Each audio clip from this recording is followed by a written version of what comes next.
The rain had started before sunset, and by 11 o'clock it had turned the entire city into a blur of black roads, silver reflections, and trembling yellow lights. Elena Ward stood beneath the broken roof of Platform 7 with one hand wrapped around the handle of her suitcase and the other pressed against the pocket of her coat.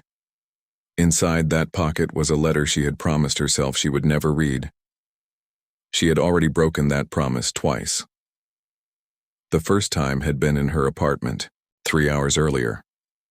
The second time had been on the taxi ride to the station. She had read the first few lines each time. Then she had folded it again. She had never made it to the end. Now the letter felt heavier than the suitcase in her hand. She looked. At the station. Clock 11:42 p.m. 8 minutes. That was all the time she had. 8 minutes until the last train to Northbridge. She checked her phone again. No new messages. No missed calls. Nothing. She stared at the empty screen for a long moment before locking. Her older sister, Claire, had told her not to go. Her uncle had told her not to go. Even the taxi driver had looked at her strangely when she gave him the address of the station. But Elena had already made the decision. She was going to Northbridge. She was going to the place where her mother had supposedly disappeared 12 years ago, and she was going to find out why a letter written by her mother had arrived at her apartment 3 days earlier. A letter from a woman who had officially been dead for 12 years. Elena touched the envelope through her coat. The paper was still there. The handwriting was unmistakable. She had spent years looking at old birthday cards and Christmas notes from her mother.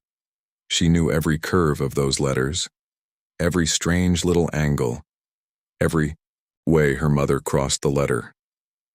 There was no doubt. The letter had been written by her. The only question was, when a distant horn echoed through the station. Elena looked toward the tunnel. A white light appeared. The train was coming. She tightened her grip on the suitcase. For a moment she considered walking away. She imagined calling Claire. She imagined returning home. She imagined placing the letter inside a drawer and pretending none of this had happened. Then she remembered the final line. The line she had been afraid to read. Come to Northbridge before September 14th, ends come alone, and whatever you hear on the train, do not answer. The train entered the station. Elena stepped forward. The doors opened. She climbed inside, and behind her, the doors closed. Train began moving before she had even found a seat. Elena stood in the nearly empty carriage and watched Platform 7 disappear into the darkness. She took a slow breath. She had made it. There was no turning back now. The carriage smelled faintly of wet coats and old metal. The lights above her hummed. There were only a handful of passengers, an elderly man sitting near the front, a young woman asleep against the window, 2 university students sharing headphones, and at the far end of the carriage, a man sitting completely alone. Elena noticed him immediately, not because he was doing anything unusual, because he was doing absolutely nothing. He sat beside the window with his hands folded together. His clothes were dark, his hair was black, and a long scar ran from beneath his left ear across the side of his face. It disappeared beneath his collar. Elena looked away. She chose a seat several rows from him. She placed her suitcase between her shoes. Then she looked at the clock above the carriage door. 11:47 p.m. The train moved deeper into the city. Outside the window, there were apartment buildings, shops, street lights, bridges, then darkness. Elena pulled out her phone. Still no signal. That was strange. The train usually had signal through most of this route. She tried, calling Claire anyway. The call didn't even begin. The screen simply returned to the home page. Elena frowned. She put the phone away. A few seconds later, she heard a voice. You shouldn't have come. Elena looked up. The scarred man was still looking out the window. She wasn't sure he had spoken to her. She waited. Nothing. Then he turned his head. His eyes met hers. I said you shouldn't have come. Elena's fingers tightened around the edge of her seat. I'm sorry. He looked toward the empty seats between them. You heard me? Yes. Then you know what I said. Elena glanced toward the other passengers. No one seemed to have noticed. She looked back at him. Do I know you? No.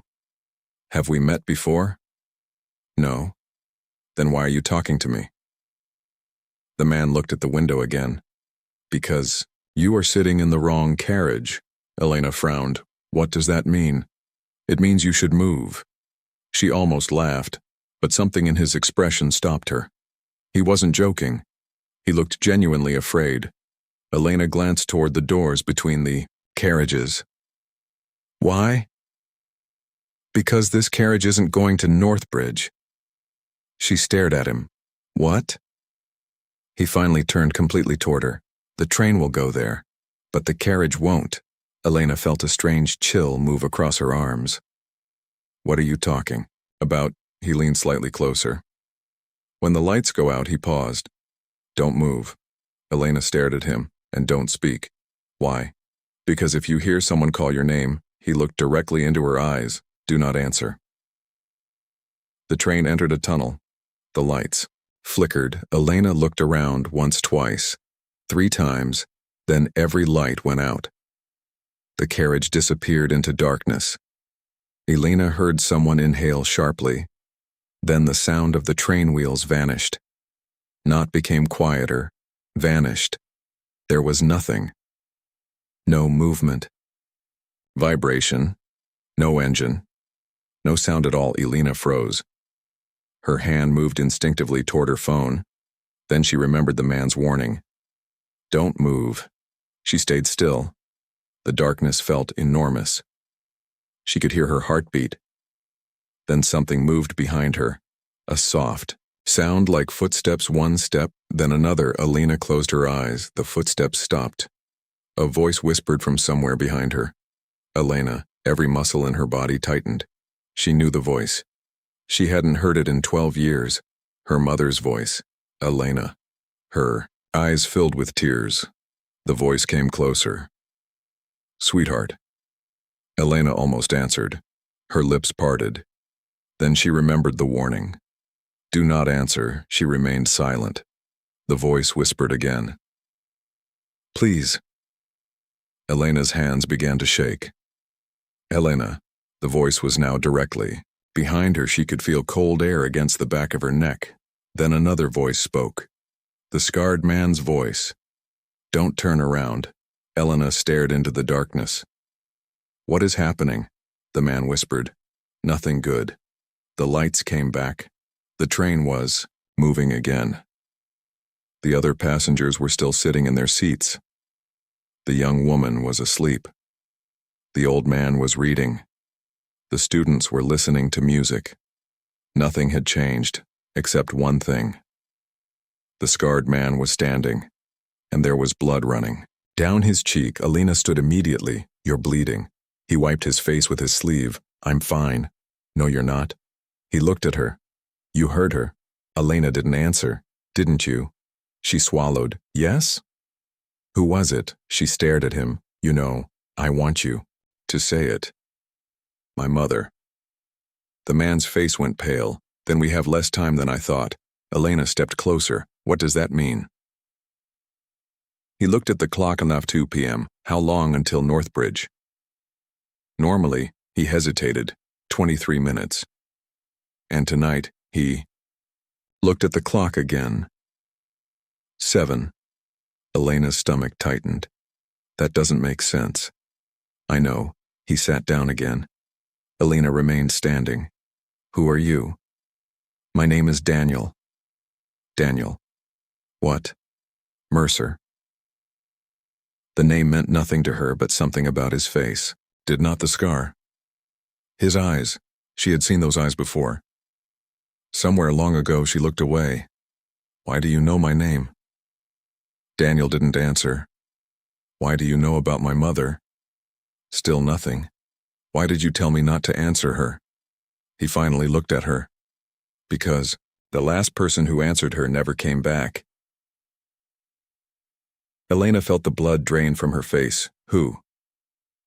Daniel reached into his coat. He pulled out a photograph. He placed it on the seat between them. Elena looked down. The photograph was old. The edges had been burned.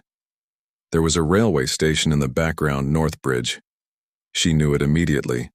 3 people stood in front of the building. A young woman, a teenage boy, and a little girl Elena's breath caught. The woman was her mother. The little girl was herself, but the boy, she stared at him, then slowly looked at Daniel. He said nothing. Elena picked up the photograph. "That's you." Daniel nodded. "No," she shook her head. "I've never seen this." "You were too young." "How old were you?" 5. "How old were you?" 17. Elena looked at the photograph again. She studied the boy's face. The same eyes, the same jaw, even the same small scar beneath his ear. But the scar in the photograph was much smaller. "What happened to you?" "The fire." Elena froze. "What fire?" Daniel stared at her. "The fire that killed your mother." Elena shook her head. "My mother didn't die in a fire." Daniel's expression changed. "Who told you that?" "My father." Daniel looked away. "Then your father lied to you." The train began slowing. Elena looked through the window. City was gone. There were only trees now, tall black trees moving past the glass. She checked her phone. 11:54 p.m. No. Daniel looked at her. "What? Northbridge isn't this close." "Not anymore." Elena looked toward the front of the train. "Where is the conductor?" Daniel shook his head. "There isn't one." "What?" "There hasn't been one since we left." Elena stood. "I'm going to the next carriage." Daniel grabbed her arm. She pulled away immediately. "Don't touch me." "I'm sorry." "Then stop trying to stop me." "You don't understand." "Then explain it." He looked toward the door. "The train has no driver." Elena stared at him. "That's impossible." "I know. You expect me to believe that. I expect you to look." She walked toward the door. Daniel followed. She pressed the button. Nothing happened. She pressed it again. Still nothing. The door remained closed. "There." Daniel pointed toward the small glass window. Elena looked through it. The next carriage was completely dark. No lights. No passengers. Nothing. She pressed her face closer to the glass. Then she saw something. A person standing at the far end, a little girl, wearing a red coat. Elena stepped backward. Her heart began racing. The girl slowly raised her head. Even through the darkness, Elena could see her face. It was her own face. 5 years old.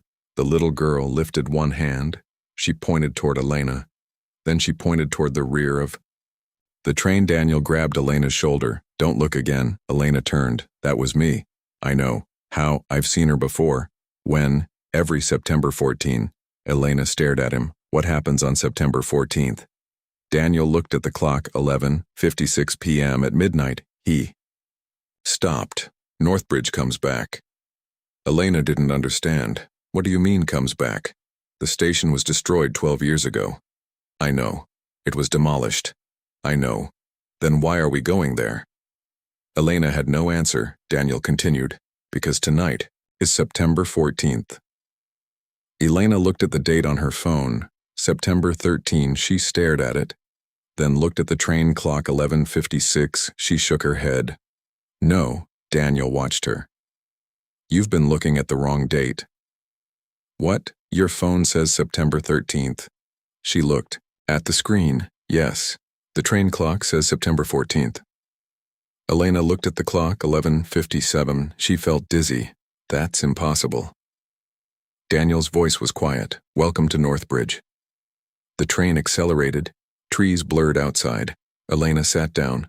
Her suitcase suddenly shifted. Something had moved inside it. She looked at it. Daniel noticed. "What did you bring?" "Nothing." "What is in the suitcase?" "Clothes."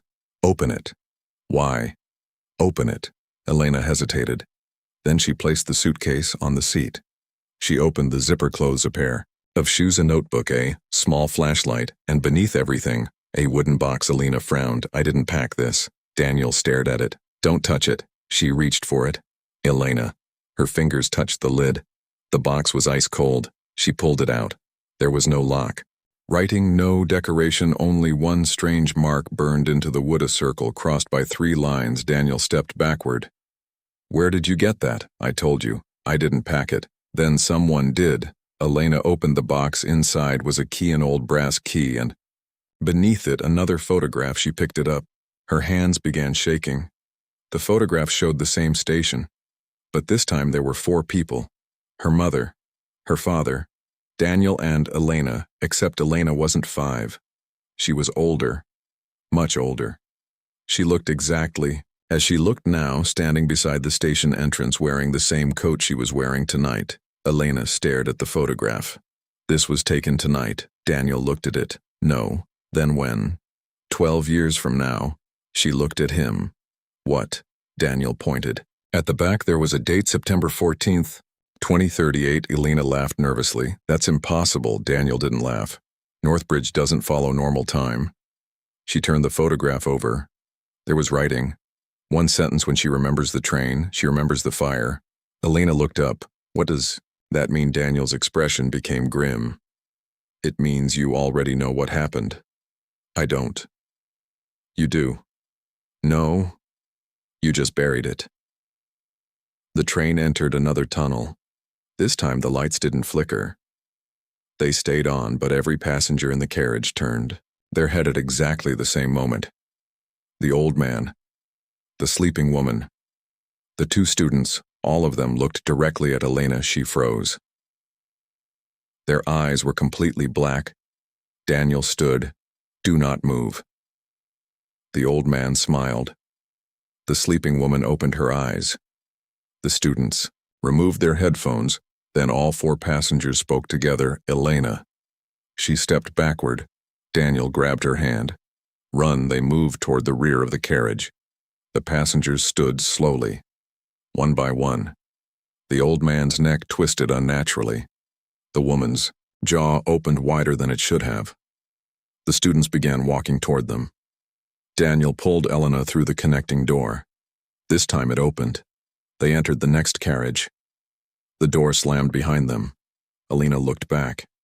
The passengers were standing on the other side of the glass. They weren't moving. They were simply watching. Daniel locked the door. Elena's breathing was fast. What are they? Passengers. They're not human. They were. What happened? They died. When Daniel looked at the darkness ahead. 12 years ago, Elena stared at him. On the night of the fire, Daniel nodded. The train suddenly shook violently.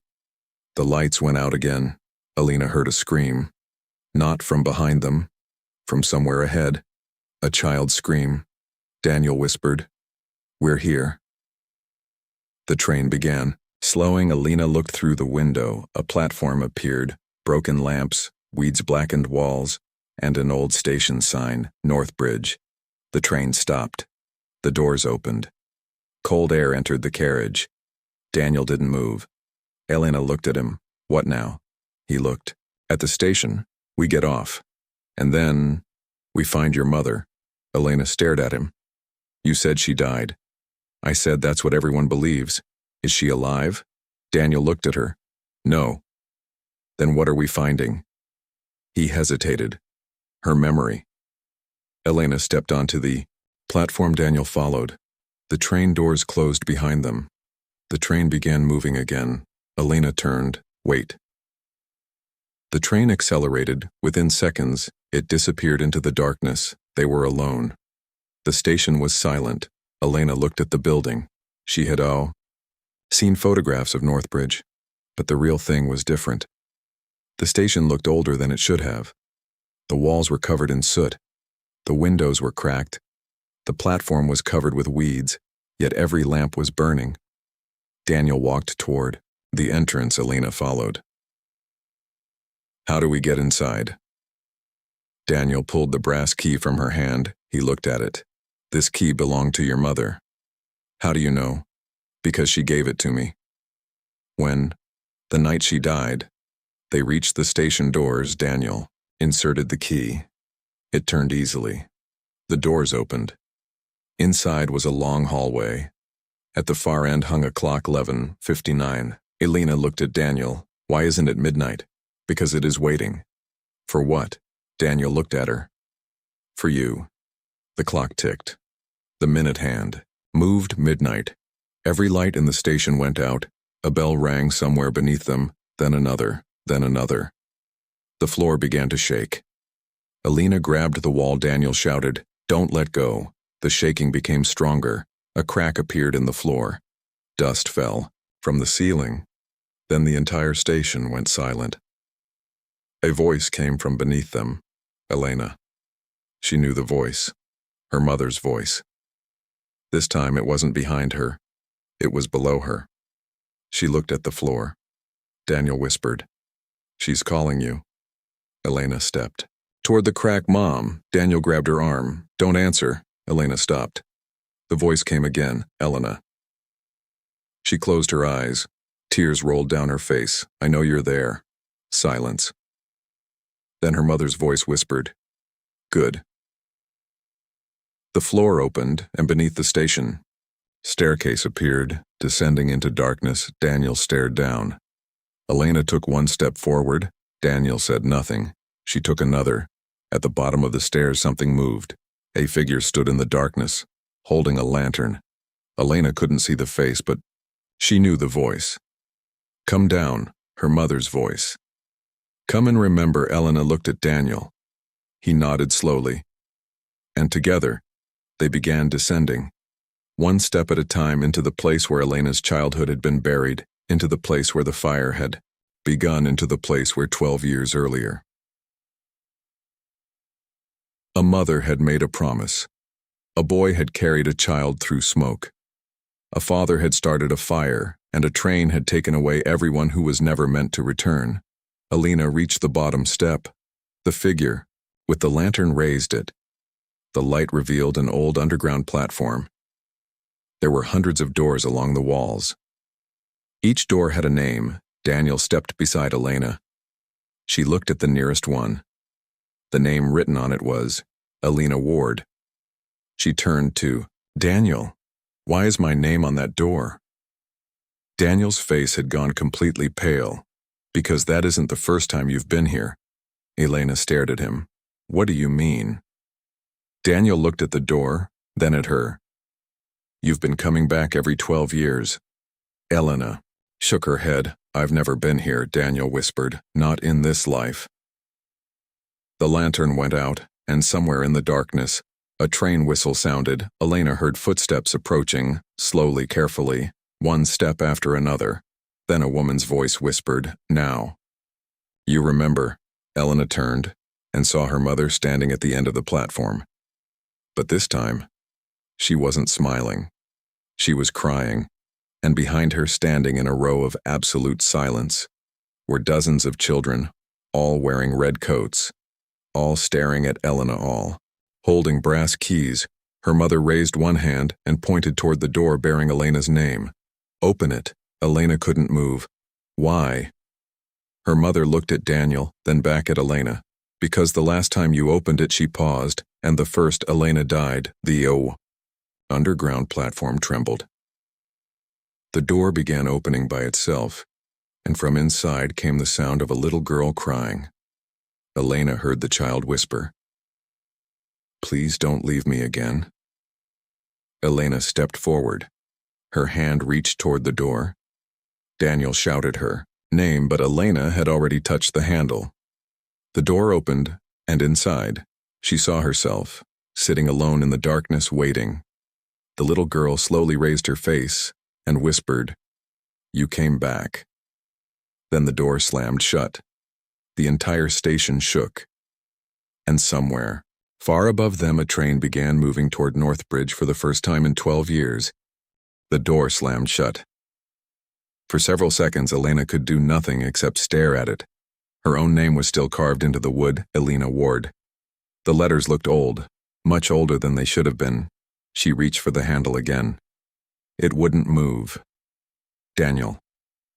There was no answer. She turned. He was standing several feet behind her. His face had changed. He looked less frightened than before, almost resigned, as if he had been expecting this moment. What was that? Daniel didn't answer. What was that thing behind the door? He looked at the name. That wasn't a thing. It looked like me. It was you. Elena stepped closer. No. Daniel's voice was quiet. The little girl you saw was you. I know what I saw. You saw yourself at 5 years old. I saw myself sitting in a room that Doesn't exist. Daniel looked around the underground platform. Everything here exists. Then explain it. He took a breath. This station doesn't exist in one place. Elena frowned. What does that mean? It means Northbridge isn't just a station. He looked toward the ceiling. It's a place between moments. Elena stared at him. That doesn't make any sense. It doesn't have to. He pointed toward the doors lining the walls. Each one leads to a different memory. She looked at the nearest door. Elena Ward. What is behind mine? The first night. What first night? The first time you came here. Elena shook her head. I was 5. Yes, and I don't remember. That's why we're here. A distant sound echoed through the tunnel metal, scraping against metal. Daniel turned. Immediately, someone is coming. Who? He didn't answer. Instead, he walked toward the far end of the platform.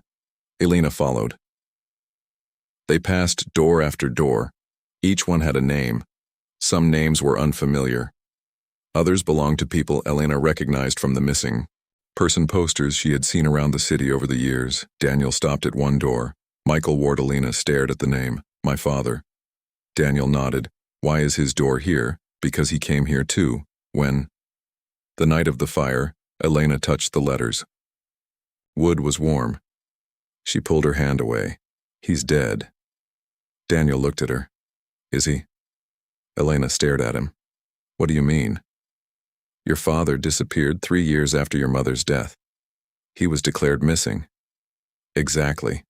So you think he's alive? I think. You should stop believing everything you were told. A loud bell rang somewhere in the darkness. Daniel turned. We need to move. Where? Up. They reached a staircase at the end of the platform. The steps led toward a small metal door. Daniel opened it, emerged into the station. Waiting room. Elena stopped. The room was completely different from what she remembered. It wasn't burned. It wasn't abandoned. It was clean. Bright. Alive people were walking around. Children were laughing. A ticket clerk was talking to. A passenger clock showed 8:15 p.m. Elena stared. What is this? Daniel stood beside her, the station before the fire. Elena walked forward. No one reacted to them. They were invisible. She looked through the glass doors. Rain was falling outside. Cars were moving. People were arriving. Everything looked normal. Then she saw someone she recognized. Her father, Michael Ward. He was standing near the ticket counter. Elena's heart stopped. Her father looked younger, healthy, angry. He was arguing with a man in a dark coat. Daniel grabbed Elena's arm. Don't go near them. That's my father. I know. What are they saying? We can't hear from here. Elena looked around. Then she noticed a door behind the ticket counter. It had the same symbol as the underground doors. The circle crossed by 3 lines. She walked toward it. Daniel followed as Elena approached. The sounds around them began fading. The people disappeared. The lights dimmed. The station became empty. Only her father and the man remained. Now Elena could hear them. Her father's voice was shaking. You promised me, the other man replied. And you promised us. I did what you asked. You did what you were told. I want my daughter back. The man laughed. Your daughter was never yours to keep. Elena froze. Her father slammed his fist onto the counter. Don't talk about her like that. The man leaned closer. You brought her here. I didn't know. You always knew. I didn't. You signed the agreement. Elena looked at Daniel. What agreement? Daniel didn't answer. Her father pulled a small brass key from his pocket. Elena recognized it immediately. The same key she had found in her suitcase. Her father placed it on the counter. I want it undone. The man looked at the key. It's too late. Then I'll burn the station. The man smiled. Go ahead. Elena stared. Her father turned and walked away. The scene froze. Everything stopped. Daniel looked at her. That's when it began. What began? The fire. Elena couldn't speak. She watched her father disappear through the station doors, then the scene changed. Smoke filled the room. People screamed, the lights flickered. The same station became chaos. Elena saw her mother running through the smoke. She was holding a little girl, Elena 5 years old. Her mother was shouting, "Daniel." A teenage boy appeared through the smoke. It was him. Daniel, 17 years old. He ran toward her mother. What happened? Take her. Her mother pushed Elena into his arms. Don't let him find her. Daniel looked confused. Who? Michael, Elena's father. Her mother grabbed Daniel by the shoulders. Listen to me. She was crying. If he gets her to the lower station, she'll never come back. Daniel looked down at Elena. What's down there? Her mother whispered. The first train. Daniel's face changed. What? The train that brought them here. The scene shook. A loud explosion came from beneath the station. The floor cracked. Her mother looked toward the tunnel.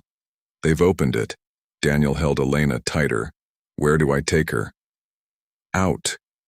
What about you? Her mother shook her head. I have to close it. Daniel looked at her. You can't. I have to. She kissed Elena's forehead, then whispered something into her ear. Elena couldn't hear it. The memory began fading. No, Elena stepped forward. Wait, Daniel grabbed her. You can't change it. I need to know what she said. The station vanished. They were back in the waiting room. Everything was dark. Elena turned toward Daniel. What did she say? I don't know. You heard her. I couldn't. You were there. I was 17. You remember? Daniel looked away. Not everything. Elena stepped closer. You said you've been here every September 14. Yes. How? I don't remember the first few times. What do you remember? Daniel stared at the clock. 15 p.m. It started when I was 17, he paused. I woke up in the station, alone. There was smoke everywhere. I found your mother. She was already dead. Elena swallowed. And me. You were missing. Where was I? Daniel looked toward the floor. Below us. Elena felt cold. Who took me? Your father.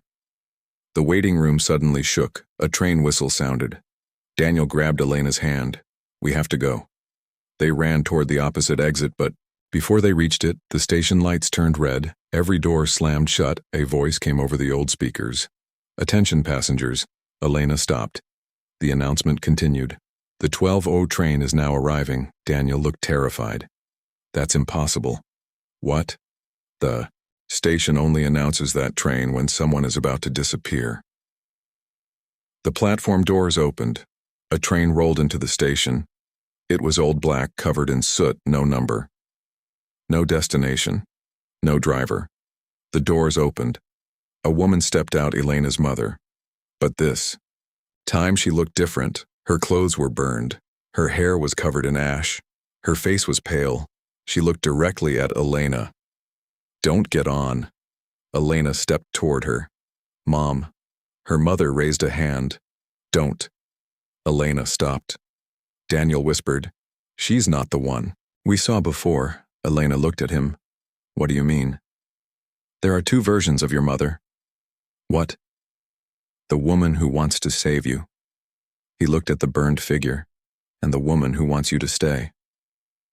Her mother began walking toward them. You shouldn't have come back. Elena's eyes filled with tears. Why did you leave me? I didn't. You let me believe you were dead. I had no choice. You always had a choice. Her mother stopped. I chose you. Elena stared at her. Then tell me the truth. Her mother looked at Daniel. He already knows. Daniel shook his head. No. She smiled sadly. You remember more than you think. Then she looked at Elena. Your father didn't start the fire. Elena froze. What? The fire was started by Daniel. Silence. Elena slowly turned toward him. Daniel didn't move. Is that true? He looked at her. Yes. Elena stepped backward. You started the fire. I had to. You killed my mother. No, you just said, I started the fire. Then how did she die? Daniel looked at the burned figure. She died because she stayed behind. Elena shook her head. Why? To stop the train. What train? The first train. The black train behind them gave a long whistle. The doors began closing. Daniel grabbed Elena. We have to leave. She pulled away. Not until you tell me everything. There isn't time. There is always time for the truth. Daniel looked at the clock 11 flank. No, he grabbed her hand. Not here. They ran. The burned version of Elena's mother watched them disappear. Then she smiled and whispered, just like last time. The train doors slammed shut. The black train began moving, but it didn't leave the station. It passed through the wall and disappeared underground. Elena and Daniel reached another staircase. They descended. The deeper they went, the colder it became. The walls were covered with photographs, hundreds of them. Thousands. Elena stopped. Every photograph showed a person standing on the North Bridge platform. Some were old, some were recent, some showed people. Elena knew others. Showed strangers. She moved closer to one, a family, a mother. A father, 2 children. The photograph was dated 1978. Another showed a young couple, 1989. Another, 1997. Another, 2004. Elena turned to Daniel. How long has this been happening? Daniel looked at the photographs longer than anyone knows. Why? Because the station wasn't built on ordinary ground. What does that mean? It was built over something. Something what? Daniel looked at her. A place where time doesn't move correctly. Elena shook her head. You're saying time is broken. No, he pointed toward the photographs. Time is being stored. Elena stared. Stored. Every person who enters leaves something behind. What? A memory. That's impossible. Daniel reached toward one photograph. His fingers touched it.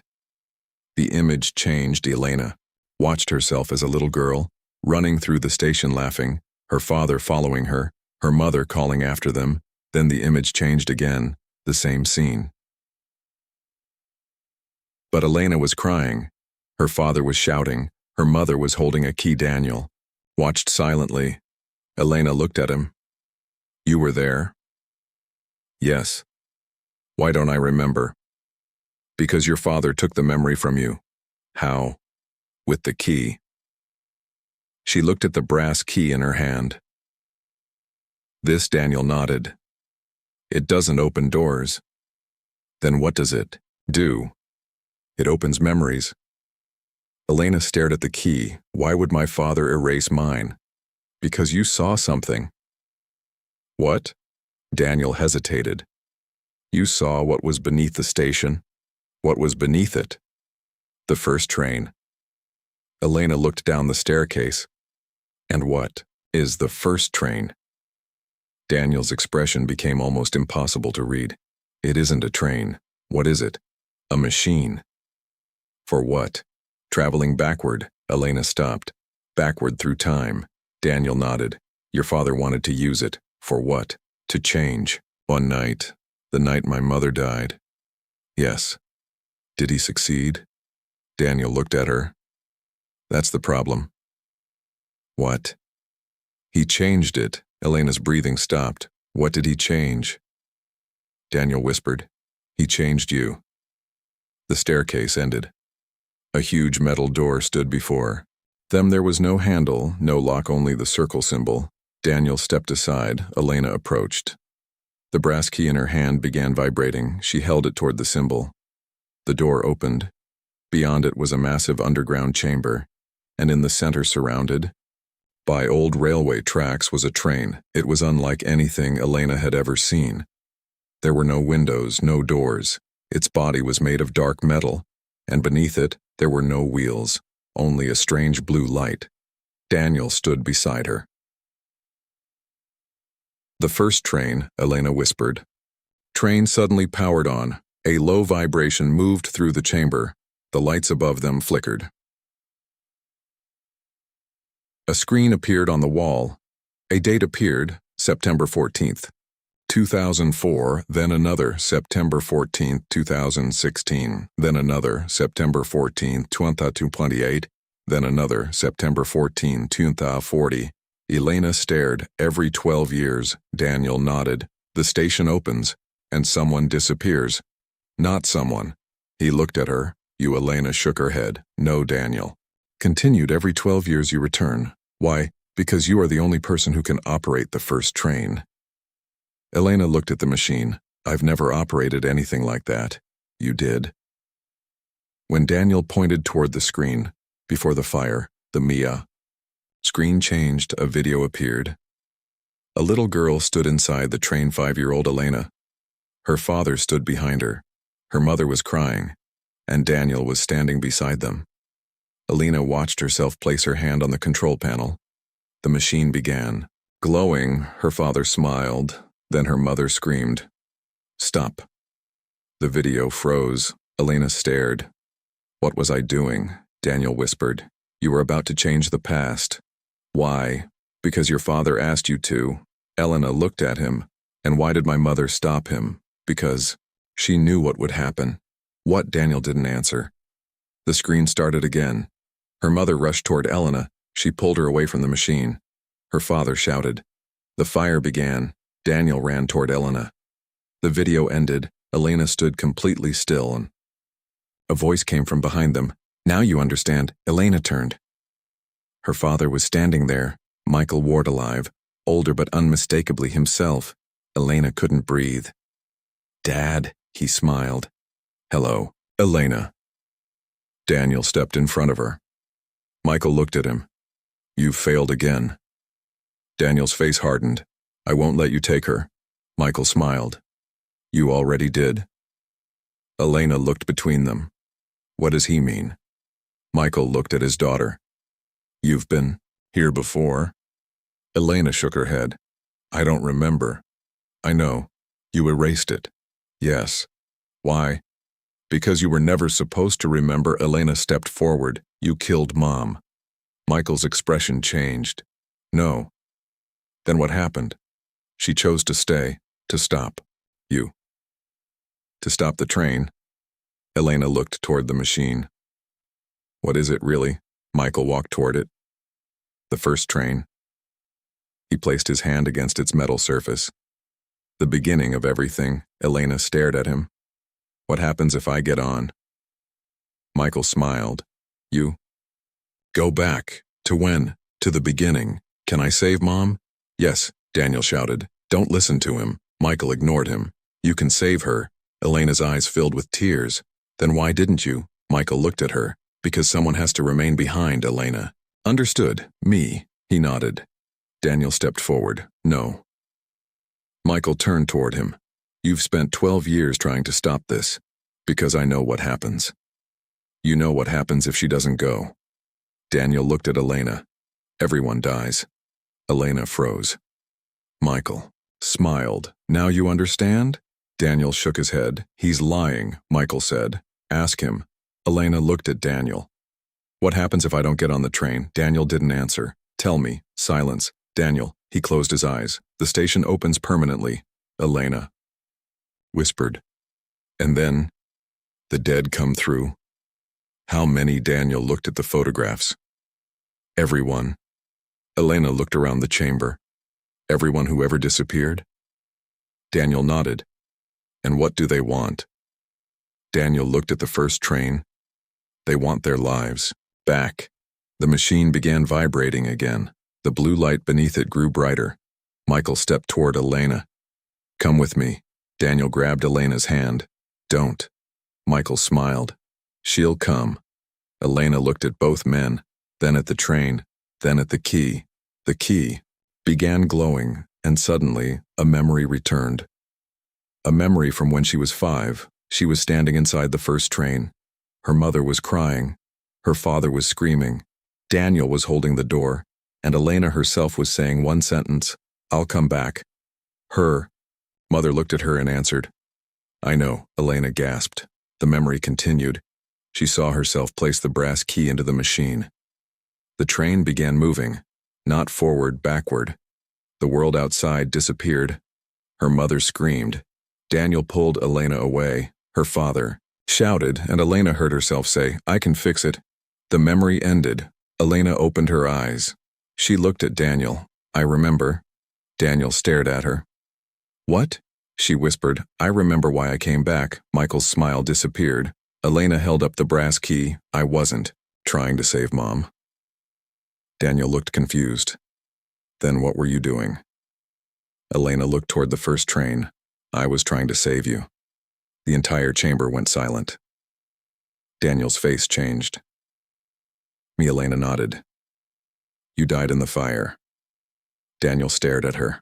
"I carried you out." "No," she shook her head. "You didn't." The lights above them went out. The first train opened its doors. Inside was darkness. Then a little girl stepped out, 5 years old, wearing a red coat. She looked directly at Daniel and whispered, "You promised you'd come back for me." Daniel took one step backward. Elena stared at him. "Who is she?" Daniel couldn't answer. The little girl smiled, then pointed toward the train. "Ask him where he really came from." Elena looked at Daniel. "What does that mean?" The little girl spoke again. "He's not from your time." Daniel closed his eyes, and for the first time since Elena had met him, the scarred stranger looked completely terrified. The girl turned toward the first train. "He's from the last journey." The machine roared. The chamber shook. The lights exploded, and the first train began moving without anyone inside it. Elena watched as the impossible machine disappeared into the darkness. Then she heard Daniel whisper, "I'm sorry." She turned toward him. "For what?" He looked at her. "For bringing you back." And somewhere far above them, the North Bridge station clock struck midnight again, even though it had already struck midnight once. And this time every clock in the city stopped. Every clock in the city stopped at exactly 12. Elena did not know this yet. She only knew that the underground chamber had gone completely silent. The first train was gone. The blue light beneath its tracks had disappeared, and Daniel was standing several feet away from her with his head lowered. The little girl in the red coat was gone too. Elena looked at the empty space where she had been standing, then back at Daniel. What did she mean? Daniel didn't answer. Elena stepped closer. "You said you were sorry for bringing me back." Still nothing. "Back from where?" Daniel finally raised his eyes. His face looked older than it had moments earlier. Not physically older. Something else had changed. The fear in his eyes was gone. What remained was exhaustion. "I don't know how much I can tell you." "Then start with the truth." He looked toward the ceiling. "The clock stopping means the cycle has started." "What cycle?" "The final one." Elena waited. Daniel took a slow breath. Every 12 years, Northbridge opens, and every time, someone comes back. Me. Yes. Why me? Because you were the first. Elena shook her head. "I don't understand." "You were born with a connection to the station." "What connection?" "Your mother. She was connected to it too." Daniel nodded. "Your mother was the only person who ever escaped." "Escaped from what?" "The first train." Elena looked at the empty tracks. "You said the train can travel backward." "It can." How? Daniel looked at the old machinery beneath the platform. "Your father discovered it. How?" "He was an engineer." "I know. Not an ordinary engineer." Elena frowned. "What does that mean?" "He studied temporal systems." She stared at him. "Time." "Yes. He believed time could be manipulated, and he built that." Daniel nodded. "Not exactly. The station was already here." "What?" "Northbridge existed before the railway company built the station." Elena looked around. "How old is it?" "Nobody knows." "Then why was a station built here?" "Because your father wanted access to what was underneath." Elena's mind raced, and my mother. She discovered what he was doing when, before you were born. Elena looked at him. "So my entire childhood." Was connected to this place. Daniel nodded. Your father believed you could control the train. Why? Because you were born here, Elena. Froze. What? Your mother went into labor at Northbridge. That's impossible. She was trapped here during an experiment. Your father was trying to activate the machine, and she gave birth to you. Elena stared at him. I was born underneath the station, Daniel. Nodded, September 14th. Elena's voice became faint. That's my birthday. Exactly. She looked at the brass key in her hand. Why didn't anyone tell me? Because your father erased the records. How? With the machine. Elena shook her head. This is insane. Daniel looked at her. You've already seen the impossible. She couldn't argue. The underground chamber began to vibrate again. A low hum came from beneath the floor. Daniel looked toward the tracks. We have to leave. Where? Before the next train arrives. What happens then? Something worse. They started toward the staircase, but Elena stopped. What about my father? Daniel turned. He's gone. Where? Back to the station. Why? Because he wants the train. To do what? Daniel stared at her. Go back to the night of the fire. Elena understood. He wants to change the past. Yes. Can he? Yes. Then why hasn't he already? Daniel hesitated. Because he needs you. Elena looked at the key. And he needs this. Yes. They continued up the stairs. The station waiting room was empty, no passengers, no clerk, no lights, only the old clock, 12. Elena looked at it. Why hasn't it moved? Daniel didn't answer. They walked toward the main entrance. The doors opened automatically. Outside, the city was completely still. No cars, no rain, no people, no wind. Elena stepped onto the street. It looked like a photograph. A taxi was frozen in the middle of an intersection. A man stood frozen beneath an umbrella. Raindrops hung motionless in the air. Elena reached out and touched one. It remained suspended above her fingertip. What happened? Daniel stood beside her. Time stopped. For everyone. Almost everyone. She looked at him, who was still moving. Daniel looked toward the station. The people connected to Northbridge. Elena's stomach tightened. How many? Not many. Who? Daniel didn't answer. A sound came from behind them, footsteps. They turned. The elderly man from the train was standing in the middle of the street. His eyes were normal now. He looked directly at Elena. You're late. Daniel stepped in front of her. Who are you? The old man smiled. Someone who has been waiting longer than either of you can imagine. He looked at Elena. Your father has already opened the gate. What gate? The first gate. Daniel's face changed. No. The old man nodded. Yes. Elena looked between them. What is the first gate? The old man pointed toward the sky. A crack of light appeared above the city. It looked like lightning, but it wasn't. The sky itself was splitting. Elena stepped backward. What is happening? The old man said. The past is coming. Through. Daniel grabbed Elena's hand. Run. They ran behind them. The frozen city began changing. Buildings flickered. Streetlights turned on and off. Cars appeared and disappeared.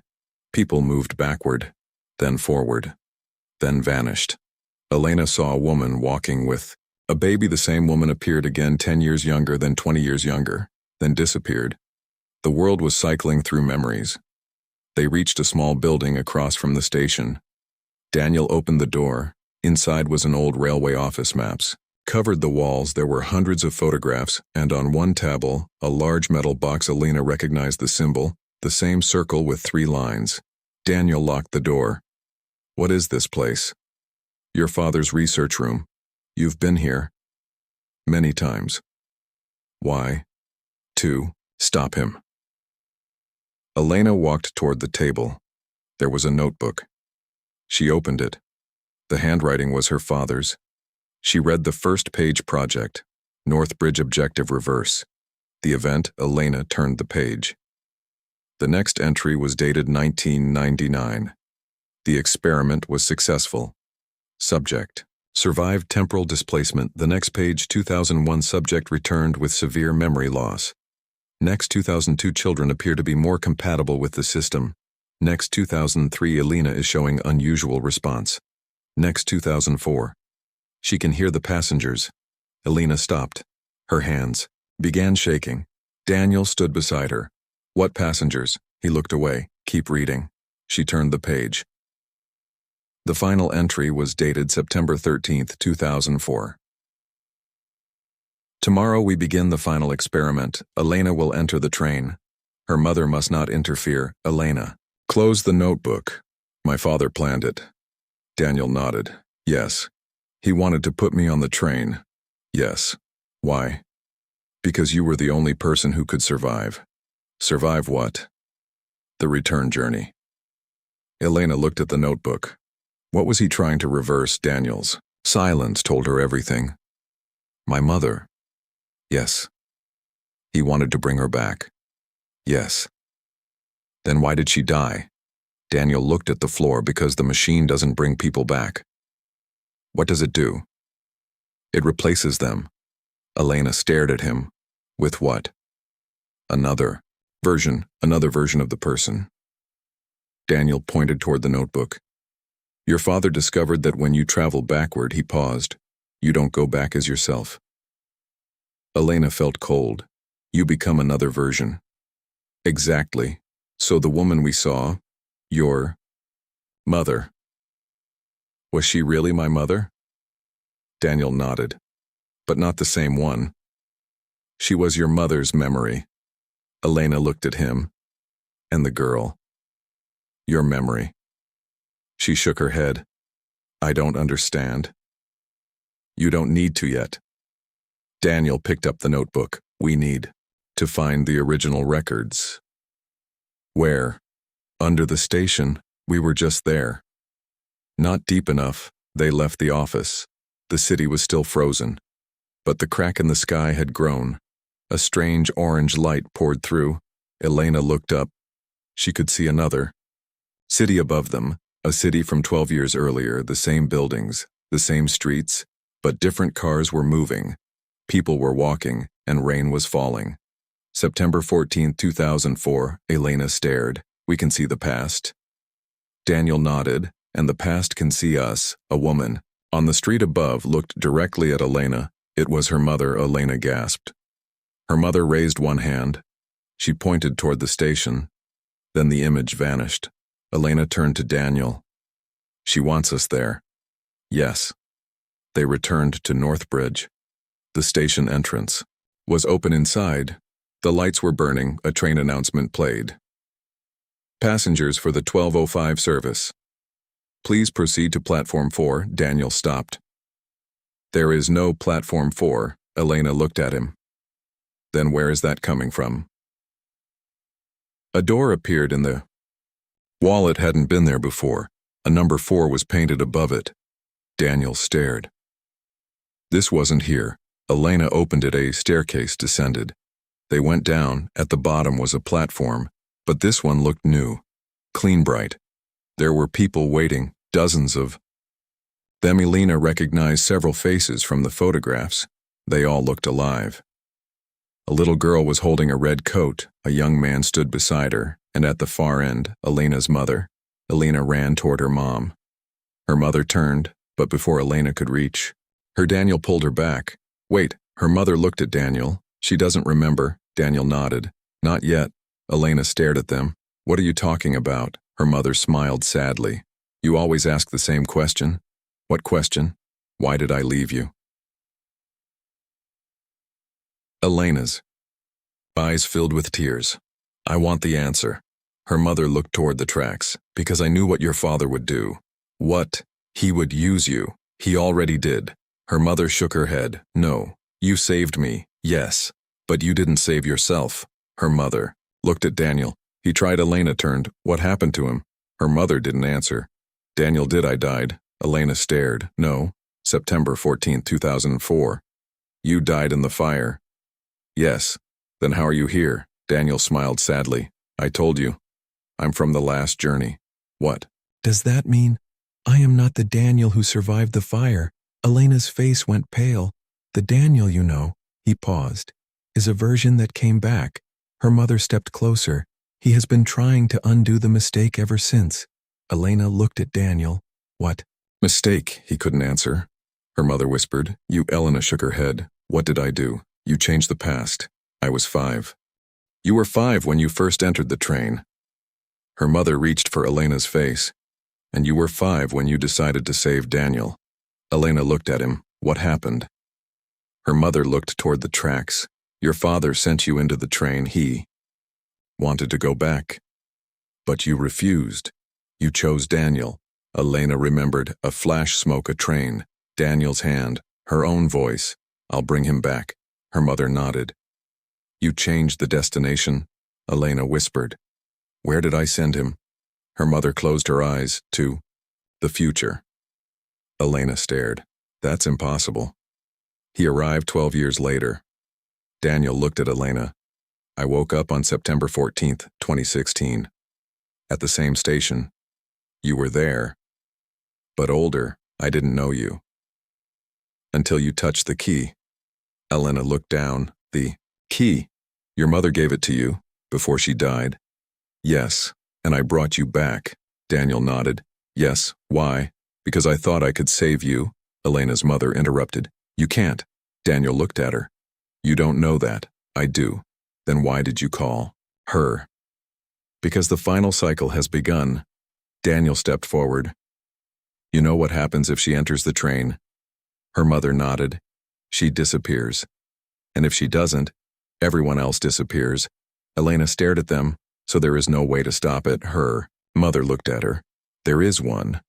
Daniel immediately said, No. Elena turned. What? Her mother looked toward the tunnel. The train needs a passenger. Daniel shook his head. Don't tell her. She deserves the truth. What truth? Her mother said, someone must take the place of the first passenger. Elena looked at Daniel. Who was the first passenger? Her mother didn't answer. Daniel did. Your father. Elena froze. My father. He was the first person to enter the machine. And he never came back. Not completely. Elena looked toward the tunnel. Where is he now? A voice answered from behind them. Right here. Michael Ward stepped onto the platform. He looked at Elena, then at Daniel, then at his wife. I've waited 12 years for this moment. Elena stared at him. You lied. To me, Michael smiled. I protected you. You erased my memories. Yes. You sent me here. Yes. You killed Mom. No. He looked at his wife. She chose this. Her mother looked away. Michael turned to Elena. I never wanted you to suffer. You made me suffer. I made you forget. There's a difference. Michael stepped closer. I did what I had to do. For what? For you. Elena shook her head. You keep saying that. Michael looked toward the train. Because it's true. The rails began glowing. A low vibration filled the platform. Michael smiled. The first train is coming. Daniel stepped between them. You're not taking her. Michael looked at him. I don't have to. The train emerged from the tunnel. It was silent. No lights, no sound. The doors opened. Inside were rows of empty seats except for one at the very back. A red seat. Michael looked at Elena. That seat is yours. Elena stared at it. Then something inside the train moved. A little girl appeared, 5 years old, red coat. She looked at Elena, then at Daniel, then at Michael, and finally, at Elena's mother. She smiled. Are we going home now? Elena's mother began crying. Michael closed his eyes. Daniel whispered, No. The little girl stepped forward. You promised. Elena looked at Daniel. What did she mean? Daniel looked at the floor. I promised her I'd come back. Who is she? He finally looked up. She's you. Elena felt the world tilt. No. She's the version of you that stayed on the train. The version that never came back. Yes. The little girl smiled, and she's been waiting ever since, Elena. stepped toward her. The child reached out. Their fingers touched, and Elena saw everything: the fire, her mother, her father, Daniel, the train, the underground chamber, the key, and the moment she had forgotten. She had not been trying to save Daniel. She had been trying to save herself. The fire had begun because Elena had entered the machine. Her father had tried to stop her. Her mother had tried to pull her out. Daniel had tried to help, and Elena had made a choice. She had sent part of herself into the past and part into the future. The two versions had been separated. One became the little girl, one became the Elena standing on the platform. Neither was complete until tonight. Elena pulled her hand away. The little girl disappeared. The train doors began closing. Michael shouted, "Get on," Daniel shouted. "Don't." Elena stood between them. Her mother looked at her. "You must choose." Elena looked at the train, then at Daniel, then at her father. "What happens if I get on? You become whole. And if I don't, the station stays open. Forever." Daniel nodded. Elena looked at the little girl through the closing doors. The child was crying now. "Please don't leave me." Elena's heart broke. She stepped forward. Daniel grabbed her hand. "Elena." She looked at him. "What?" "If you get on," he paused, "I won't be able to follow." "Why?" "Because I'm already dead."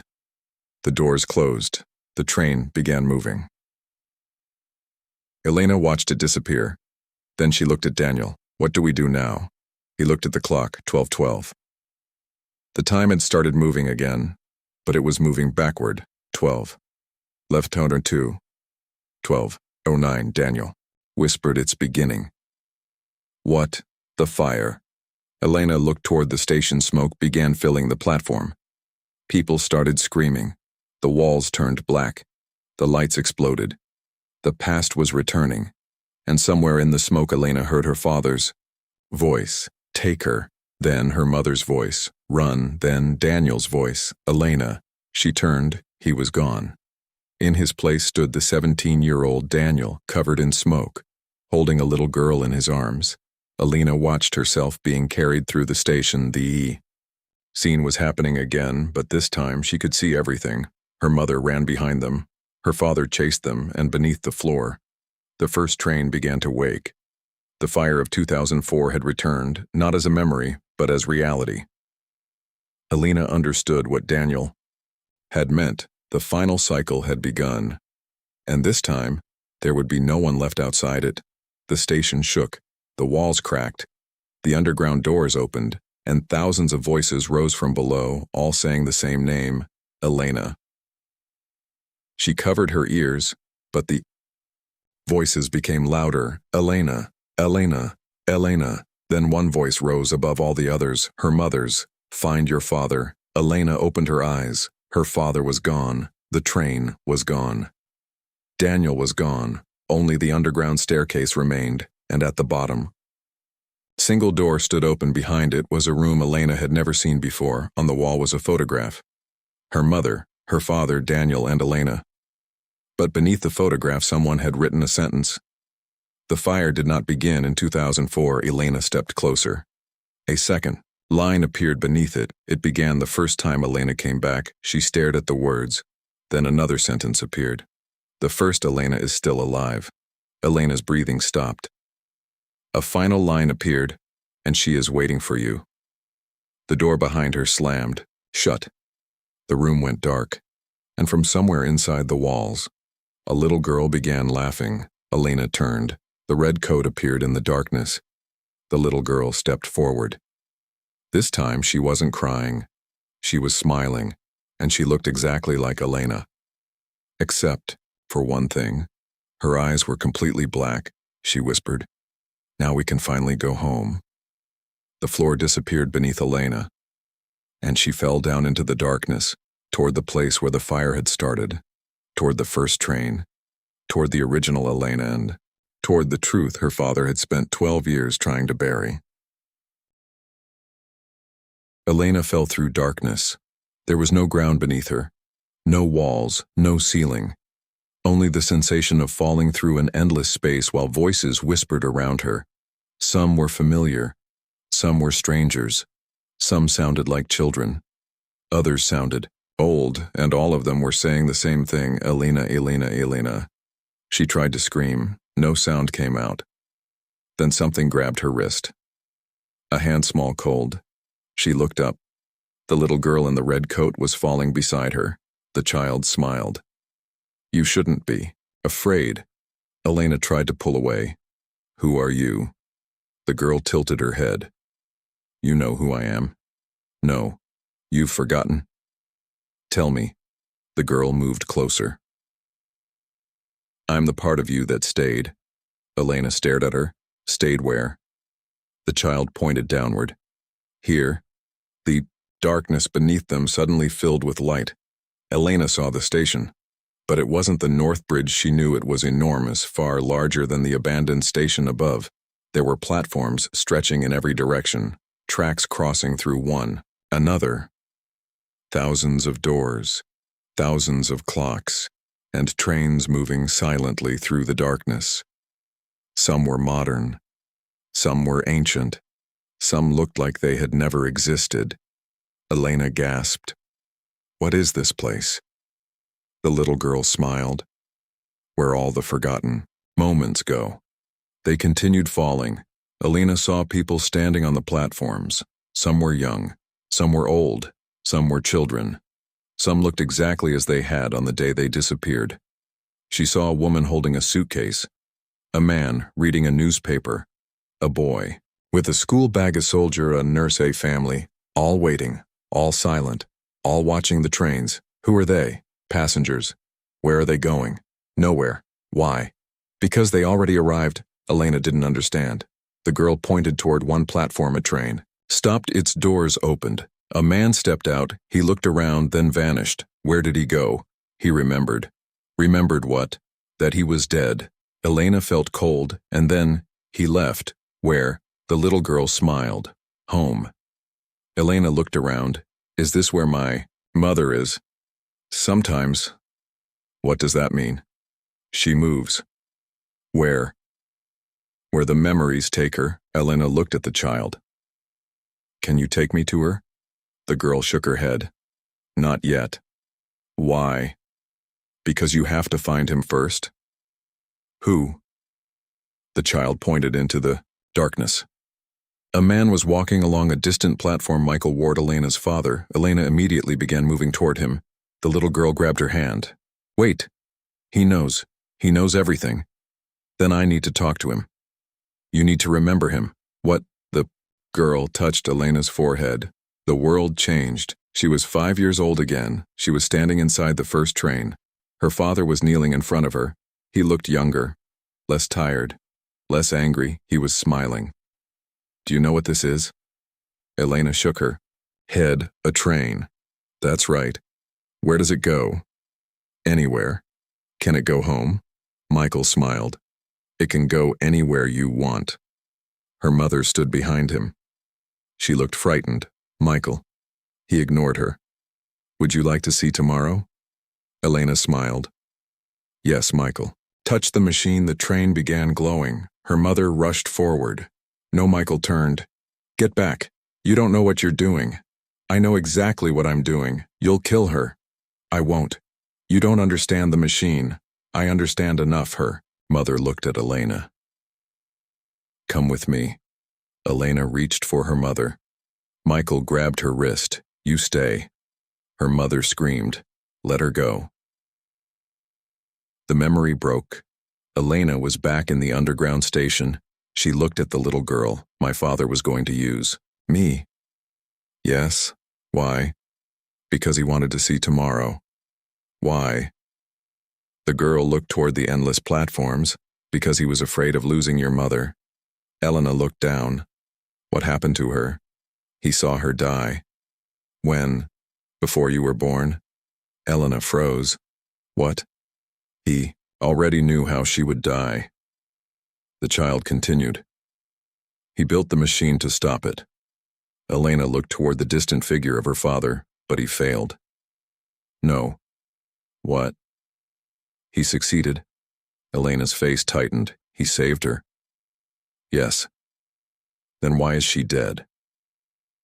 The girl smiled. Because he saved the wrong version. Elena stared. What does that mean? The girl pointed toward a train passing below them. Inside the train, Elena saw her mother, young, alive, smiling. Then another train passed, another version of her mother, older, crying. Then another burned. Then another, a child. Then another, an elderly woman. Elena couldn't breathe. How many versions are there? As many as there are choices. The little girl took her hand. Your father kept trying to save her, yes? And every time, something changed. What? Someone else died. Elena looked toward her father. He sacrificed people. The child nodded. To keep one person alive, Elena whispered, Mom. Yes, she began walking. The little girl followed. They reached a platform where Michael was standing. Didn't turn around. You finally remembered? Elena stopped. How long have you been here? Michael looked at her. Long enough. Are you dead? He smiled. Not yet. What does that mean? I exist between moments. Like Daniel. Michael's expression changed. Daniel is different. How? Daniel doesn't belong here. Neither do you. No, Michael looked at the trains. I built this place. You built Northbridge. I built the machine. Not this, he gestured around them. This was here. Before you, before humans. Then what? Is it? Michael looked at Elena. The space between one moment and another. She stared. Why did you build the station? Because I thought I could control it. And you couldn't. No one can. Then why are you still trying? Michael looked at her. Because you haven't seen what happens if I stop. Elena stepped closer. What happens? Your mother dies. She's already dead. Michael's eyes hardened. Not the version that matters. Elena shook her head. You keep talking about versions. Because that's what time creates. I don't want versions. I know. I want my mother. Michael looked at her. So do I. Then why did you erase me? Because you were becoming dangerous. I was 5. You were connected to the machine. How? You were born during the first activation. Elena stared. What? Does that mean? It means the machine recognized you. Why? Michael's voice became quieter. Because you were never supposed to be born. Silence. Elena couldn't move. Her father continued. Your mother was already dying. What? She had been exposed to the machine. Before I was born, yes. She was dying because of it. So you used the machine to save her. And me. No. Michael looked away. You were an accident. Elena felt something inside her break. You didn't want me. I wanted you, but I wanted your mother first. Elena stepped backward. The little girl beside her looked at Michael. You shouldn't have said that. Michael looked at the child. Stay out of this. The girl smiled. You can't tell me what to do. Michael looked frightened. For the first time, Elena saw fear in her father. Who are you? The girl laughed. You know? Michael stepped backward. No. The child looked at Elena. I'm the original. Michael shook his head. That's impossible. The girl smiled. You erased her. Michael's face went pale. But you couldn't. Erase me. Elena looked between them. What is she talking about? Michael didn't answer. The child stepped forward. I was the first Elena. Elena stared at her. The original. Yes. Then who am I? The child looked at Elena. You are the copy. Elena's world seemed to stop. No. Your father couldn't save your mother, so he tried something else. He created another version of you. Michael shouted, Stop. The child continued. He took your memories. He put them into another body. Elena looked at her hands, her own face, her own life. That's impossible. The child shook her head. Look at the photograph. Elena remembered the photograph from the train, the one dated 2038. She pulled it from her pocket. She looked at herself in the photograph. The little girl stood beside her. They had the same eyes, but the little girl had something Elena didn't. A small scar beneath her chin. Elena touched her own chin. There was no scar. She looked at the child. Where did you get that? From the fire. Michael closed his eyes. Elena turned toward him. Tell me. He didn't speak. Tell me. I couldn't save you. You replaced me. I rebuilt you. You killed me. No. You took my memories. Yes. You left me here. I had to. Why? Because you were dying. Elena stared at him. From what? The machine. She looked at the little girl. The child was crying now. You left me here to die, Michael whispered. I thought I could come back. But you never did. I tried. No. The child wiped her tears. You chose the new Elena. Michael looked at the adult Elena because she was alive. The words cut through her. Elena turned away for the first time. She didn't know who she was supposed to hate. Her father, the machine, the station, or herself. A train passed behind them. Its windows were filled with memories. Elena saw herself as a baby, then 5, then 10, then 15, then 18, then the woman she was now. All versions, all lives, all choices. The train stopped. The doors opened. A voice came from inside, Elena Ward. She froze. The little girl grabbed her hand. Don't go. Elena looked into the train. Woman was standing there, her mother. The real one, not a memory, not a burned version, not an echo. Her eyes were exactly the same as Elena remembered. Mom. Her mother smiled. You've come so far.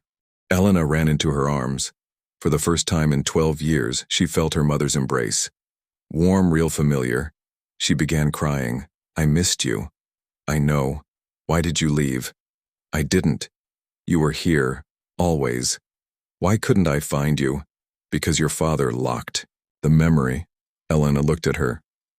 What memory? The night you died? Her mother looked toward the little girl. She remembers. Elena turned. The child was standing beside Michael. Her mother whispered, She is the part of you that knows the truth. Elena looked at the little girl. What truth? Her mother took Elena's hands. You weren't supposed to survive. Elena felt cold. Why? Because the machine needed a sacrifice. What sacrifice? You. Her mother looked toward Michael. He knew. Michael looked away. I couldn't let it happen. So he created me. Yes. And left her. Yes. The little girl stared at Elena. I've been waiting for you. Why? Because I can't leave without you. Elena looked at her mother. What happens if I take her with me? Her mother shook her head. You can't. Why? Because one of you must remain. Elena looked at the child. No, Elena. No, I won't leave her. Her mother smiled sadly. You said that the first time too. What happened? You tried to save her. Did I fail? Yes. Then I'm going to try again. Her mother looked toward the first train. You may not survive. Elena looked at the machine. I don't care. Daniel suddenly appeared on the opposite platform. He was older now. His scar was deeper. His clothes were covered in ash. Elena ran toward him. Daniel, he stopped her. Don't. Where have you been? Looking for you. I found the original Elena. Daniel looked at the little girl. He smiled sadly. I know. You knew. Yes. Why didn't you tell me? Because she wanted you to discover it yourself. The child nodded. Daniel looked at Michael. You still haven't learned. Michael said nothing. Daniel turned toward Elena. The fire wasn't the beginning. Elena stared. What? The fire was the result. Result of what? Your first journey. She looked at the little girl. She traveled. Backward. Yes, and changed something. She changed everything. Elena felt dizzy. What did she change? Daniel looked at the tracks. She saved your mother. Elena froze. What? The first time. Your mother survived. Then why? Because your father went back. Again. to fix something else. And every time he changed something, another version was created. Daniel looked at the endless trains. That's what this place is. A graveyard of possibilities. Elena looked around. All those people. All those trains, all. Those lives. How many versions of me exist? Daniel answered. 37, Elena stared. 37, 37 attempts, 37 versions. 37 endings, the little girl whispered. And this is the last one. Elena looked at her. Why? Because the station is running out of time. A deep rumble shook the underground world. The clocks began moving. One go to onru.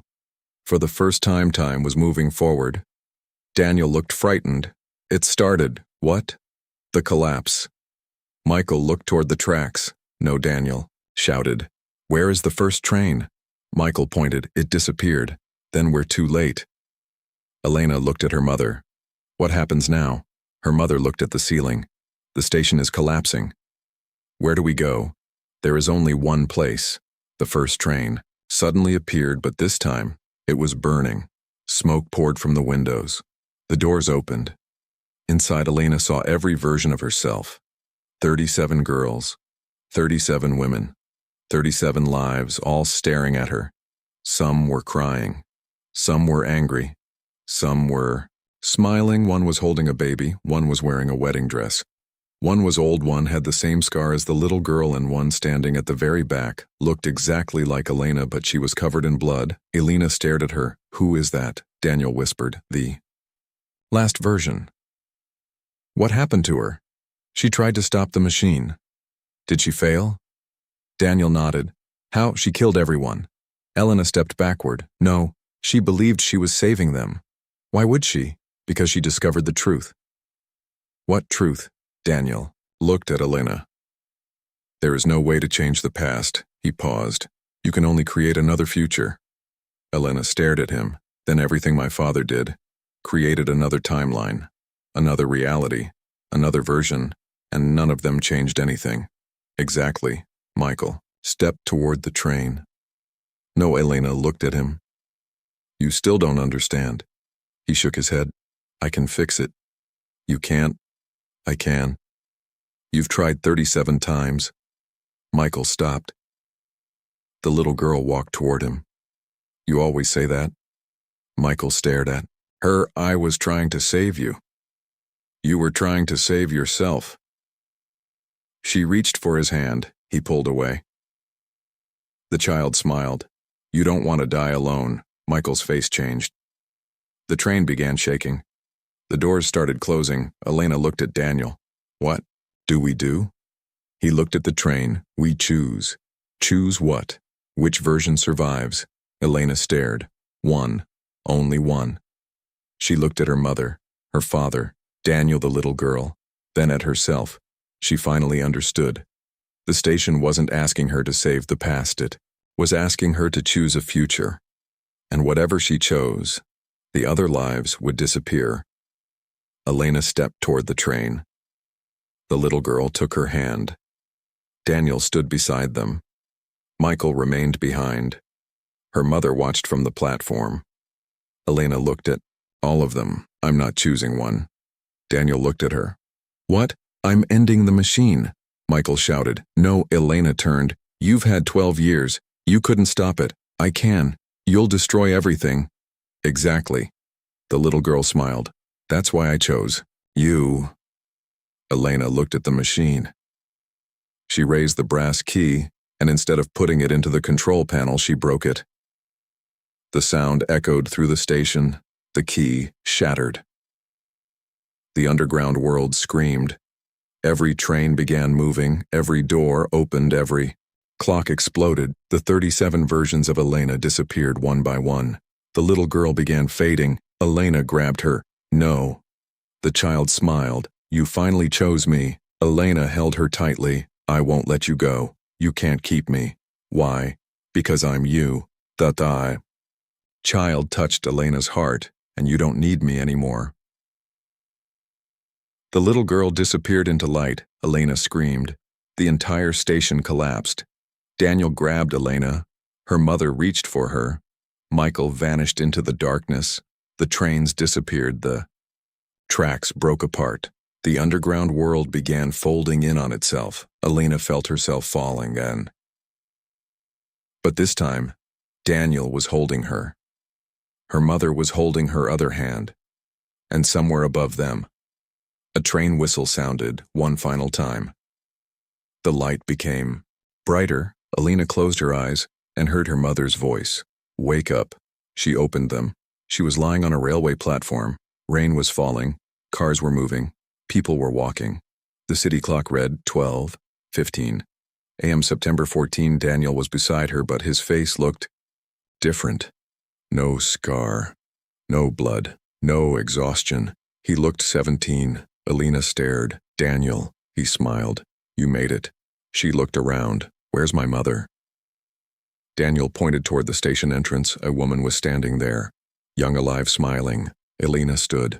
Her mother opened her arms. Elena ran toward her. They embraced for the first time, without ghosts, without memories, without a station between them. Just mother and daughter. Daniel watched them. Elena looked back. "Come with us." Daniel smiled. "I can't." "Why?" He looked down at his hands. They were becoming transparent. Elena understood.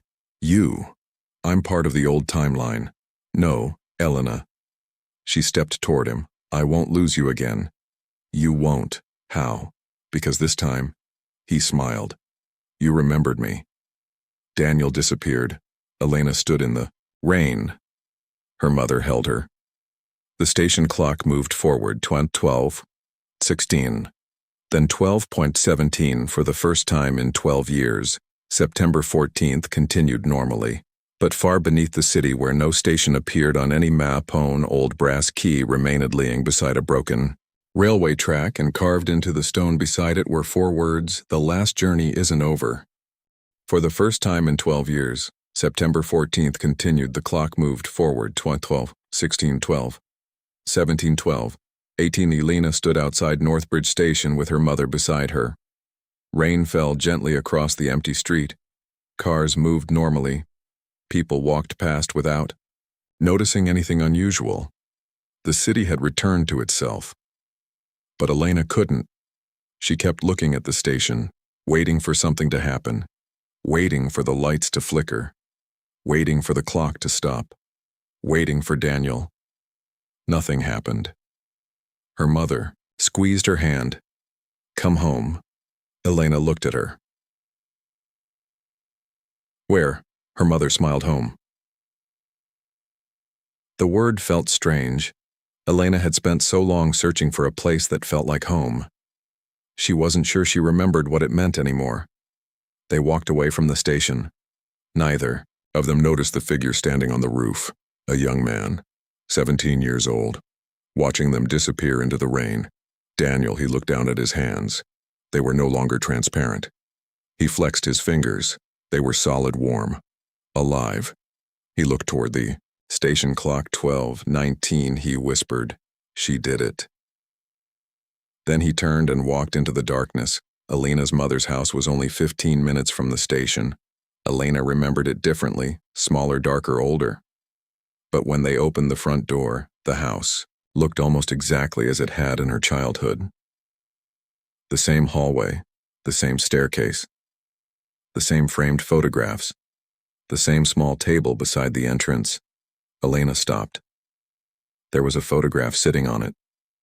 She picked it up. It showed her mother, her father, and Elena. But Elena noticed something immediately. Her father was smiling. She had almost forgotten what he looked like when he was happy. Her mother watched her. "You remember this?" "A little.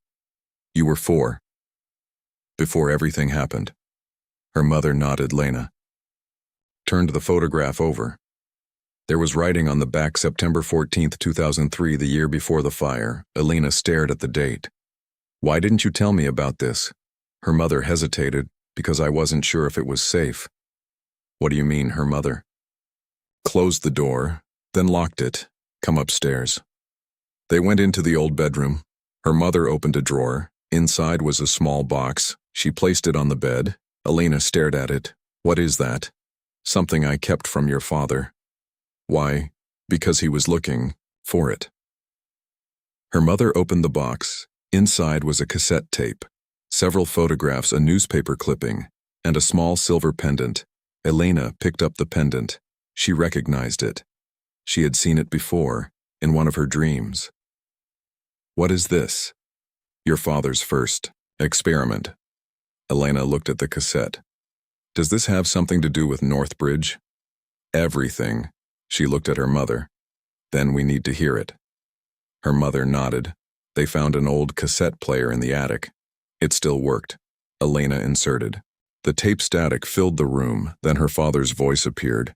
Young, calm, focused, September 12, 1999. A pause. Experiment 17 has produced another anomaly. Elena looked at her mother. The recording continued. The station is not generating temporal displacement. Her father's voice became quieter. It is receiving it. Elena frowned. Receiving. Her mother nodded. Keep listening. My original theory was incorrect. The recording continued. The station isn't a machine. It is a door. Elena felt cold. Her father's voice continued, and something is on the other side. The tape crackled. Then there was another voice. A woman's voice. Elena's mother looked terrified. Elena recognized it immediately. It was her own voice. But older. Much older Michael. The voice on. The tape said, "You need to stop." Elena stared at the player. Her father answered, "I can't." "You don't understand what you're opening." "I understand." "No." The woman's voice sounded desperate. "You don't." "What is it?" A long silence. Then the woman whispered, "Us." The tape stopped. Elena stared at her mother. "That was me." Her mother nodded. "Yes, but how?" "I don't know." That voice. "It was recorded before you were born." Elena stood. "No." Her mother looked at her. "That's why your father became obsessed. He heard my voice before I was born." "Yes." Elena sat back down. She looked at the photographs. One showed her father standing outside Northbridge, another showed the station underground, another showed a machine. Then she saw one photograph that made her blood run cold, a woman standing beside the first train. The woman looked exactly like Elena, but she was older, around 40. She was holding the brass key on the back of the photograph. Someone had written, "Subject 0." Elena turned toward her mother. "Who is she?" Her mother didn't answer. "Mom, her." Mother looked at the photograph. "That's you." Elena shook her head. "No." "Yes, I've never been 40. Not yet." The room became silent. Elena looked at the photograph again. The woman was smiling, but there was something strange about her eyes. They were the same black eyes Elena had seen on the little girl. Elena dropped the photograph. "I destroyed the machine." Her mother nodded. "Yes. Then why is this still happening?" Her mother looked toward the window. "Because the machine wasn't the problem." "What was the—" Dr. Elena felt her stomach tighten. "The station, yes. The station still exists. Yes. And the door is still open." Her mother nodded. "Somewhere." Elena stood. "Where?" Her mother didn't answer. Instead, she walked to the bedroom window. She looked across the street at the house opposite. An old man was standing there, watching them. Elena recognized him. The elderly passenger. She opened the curtain. He disappeared. "Who is he?" Her mother whispered. One of the first." "One of the first what passengers?" "They didn't sleep that night at 3 Amelina was sitting in the kitchen, looking through her father's papers. She found dozens of diagrams, notes, maps, photographs, everything connected to Northbridge, but one document stood out. It was a list, 37 names. All of them. Elena, each one had a date: 1992-19931, 995-1997192-162-008-201-212-162-012-162-008-202-224-2, and more. Elena counted them. 37. She noticed something. The dates weren't all 12 years apart. Some were only 2 years apart, some only months. Apart, she turned the page. At the bottom, one sentence was written. The station chooses the interval, not the passenger. Elena felt someone standing behind her. She turned. Her mother was there. You found it. What is this? The attempts. 37 versions? Yes. Then, why are there dates before I was born? Her mother looked at the list. Because the first Elena wasn't born the way you think. What does that mean? Her mother sat down. There was an Elena before you. Who? Your grandmother. Elena stared. My grandmother. Her. Name was Elena Ward. Elena shook her head. I thought her name was Margaret. That's what your father told you. Why? Because he changed the records. Elena looked at the list again. The first entry was 1968, the second, 1971. The third, 1975, her mother's voice, became quiet. The station has been using your family for generations. Elena stared. Why? Because every generation produced someone compatible with the door. Compatible. Someone who could see the other side. Who was the first? Your grandmother. What happened to her? She disappeared when? September 14, 1978. Elena looked at the date, the same date, again, and again, and again. She whispered, It's always September 14. Her mother nodded, Always. Why? We don't know. Elena closed the file, then we find out. Her mother looked at her. How Elena picked up the silver pendant. By going back? Her mother immediately shook her head. No, we don't need the train. We do. It's gone. The train is gone. The door isn't. Elena looked toward the basement. Where did Dad keep his equipment? Her mother hesitated. The house. Where? Basement. Elena stood. Then let's go. The basement door had been locked for 12 years. Her mother had never opened it. Elena found the key behind a picture frame. They descended slowly. The smell hit. Them immediately dust metal, old paper, and something else. Smoke. Elena stopped. Do you smell that? Her mother nodded. Yes. They reached the bottom. A single light flickered. The room was filled with equipment, old computers, monitors, power supplies, cables, maps, and in the Centera large circular device. It looked like a doorway, but there was no door, only a metal frame. Elena walked toward it. The silver pendant in her hand began vibrating. Her mother grabbed her arm. Don't. Why? It reacts to you. Elena looked at the machine. Small screen turned on, numbers appeared. Then a date, September 14, 1978. Elena stared. The year my grandmother disappeared. Her mother nodded. The screen changed. September 14, 1990. Then September 14, 2004. Then September 14, 2016. Then September 14, 2028. Elena frowned. 28. Hasn't happened. Her mother looked at her. Exactly. The machine displayed another message. Next transfer. Tau 28. Subject Elena. Ward. Elena stepped backward. No. Her mother looked terrified. That's why I wanted you away from Northbridge. But you knew. I knew. Enough. Why didn't you tell me? Because knowing changes things. How? People make different choices. Elena stared at the machine. What happens in 2028? Her mother whispered. You disappear, but I'm here now. Yes. So the machine is wrong. No, the screen changed. A second line appeared. Subject already returned. Elena's blood ran cold, returned from where the machine displayed one final message. Year 2040. Elena couldn't speak. Her mother covered her mouth. That's impossible. Elena looked at her mom. What? I think I've already been to 2040. Her mother stared. How? I remember something. What? A room. A hospital. People were looking at me. What people? I don't know. How old were you? Elena closed her eyes. 40. Her mother stepped backward. That's impossible. Elena looked at the screen. Maybe not. A sound came from the machine, a deep metallic click. Then the circular frame began glowing.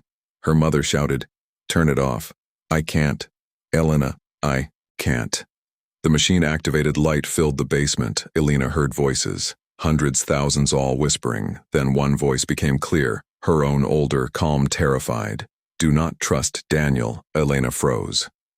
The voice continued. He is not what you think. The light disappeared. Machine shut down. Silence returned. Elena looked at her mother. What does that mean?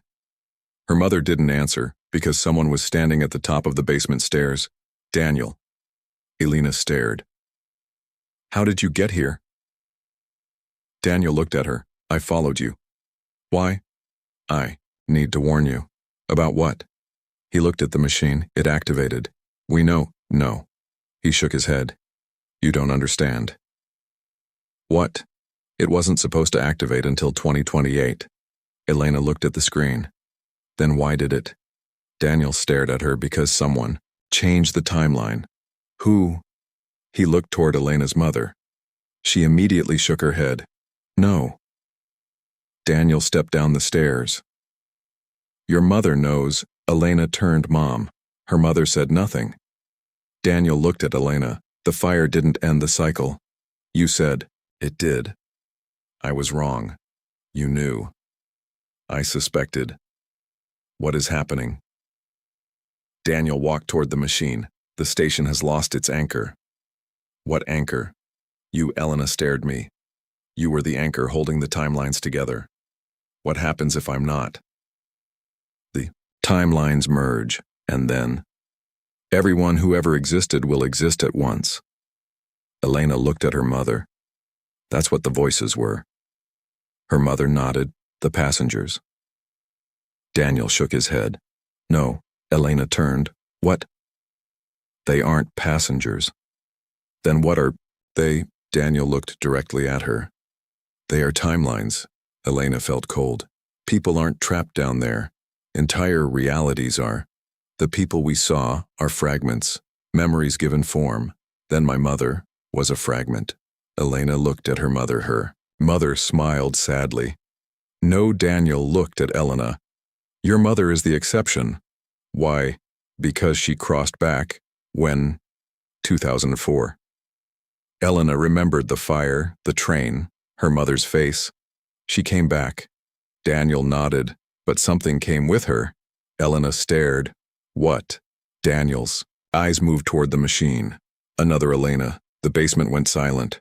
Her mother whispered, she's awake. Elena looked around. Where? The lights began flickering. Daniel stepped closer. Not here. A sound came from upstairs. Footsteps. Slow, heavy. Someone was walking. Through the house. Elena's mother grabbed her hand. Don't move. The footsteps stopped. A voice came from the hallway, Elena's voice. But older mom. Her mother began crying. Daniel whispered, that's her. Elena stared toward the stairs, another voice. Open the door. Elena's mother shook her head. No. The voice became louder. You promised. Elena looked at Daniel. Who is she? He whispered. The Elena, from 2040. The footsteps started again, coming down the stairs, one step. Then another. Then another. Elena's mother moved. In front of her, the figure appeared, a woman. Older, around 40. Same face, same eyes, same voice, but dressed in black and carrying the brass key, the broken brass key. Elena stared. You, the older woman smiled. Finally, Daniel stepped backward. The older Elena looked at him. You shouldn't be here. Daniel said nothing. She turned toward Elena. I came to take you home. Elena shook her head. This is my home. The older Elena smiled. No. She raised the broken key. Your home is in 2040. Elena felt a strange pressure in her. Head images began flooding her mind, a city burning, North Bridge collapsing, people running, her mother crying, Daniel standing beside a train, and Elena herself older, holding the same key. The older woman whispered, You've forgotten again. Elena covered her ears. Stop. You always forget. Stop. You always come back. The basement shook. The circular machine activated again. Daniel shouted, Elena. She looked at him. Get away from her. The older Elena laughed. You still think you can save her? Daniel stepped forward. I did once. And look what happened. You killed me. The older Elena smiled. No. She looked at Elena. She did. Elena froze. Daniel's face changed. The older Elena continued. Ask her what happened in 2016. Elena looked at Daniel. What happened? He didn't answer. The older Elena smiled. He died because of you. Elena stared. No. He trusted you. Stop. You sent him into the train. I didn't. You did. Daniel finally spoke. I remember. Elena turned toward him. What? He looked at her. You were the one who sent me back. The room went silent. When? 2016. Why? Because you thought I could save your mother. Elena shook her head. I don't remember. I know. The older Elena stepped closer. That's why I'm here. To remind you. Elena looked at her. What do you want? The older Elena held out.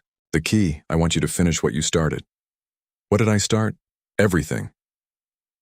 The machine roared. The lights went out, and when they came back, Elena's mother was gone. Daniel was gone. Only Elena and her older self remained. The older Elena looked at her. Now, she pointed toward the circular machine. Let's go home. Elena stared at the machine. Where?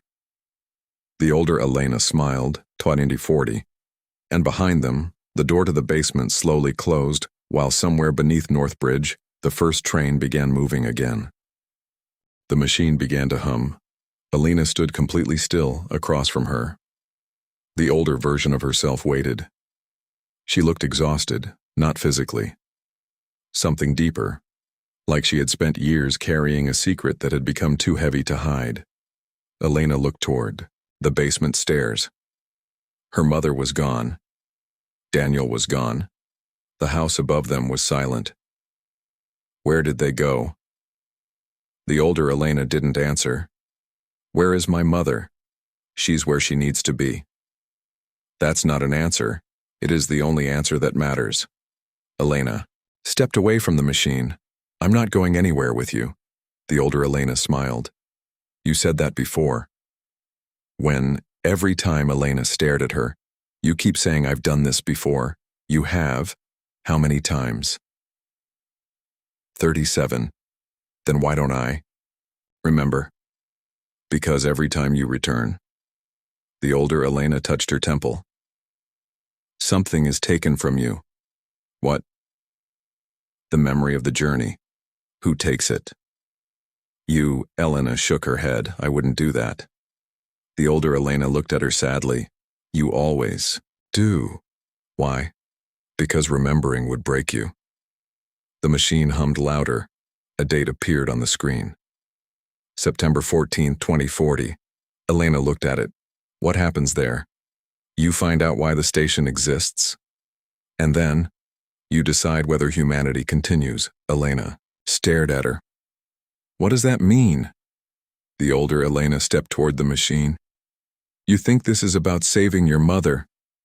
It's not. You think it's about Daniel. It's not. You think your father created the station. He didn't. Elena looked at her. Then, who did?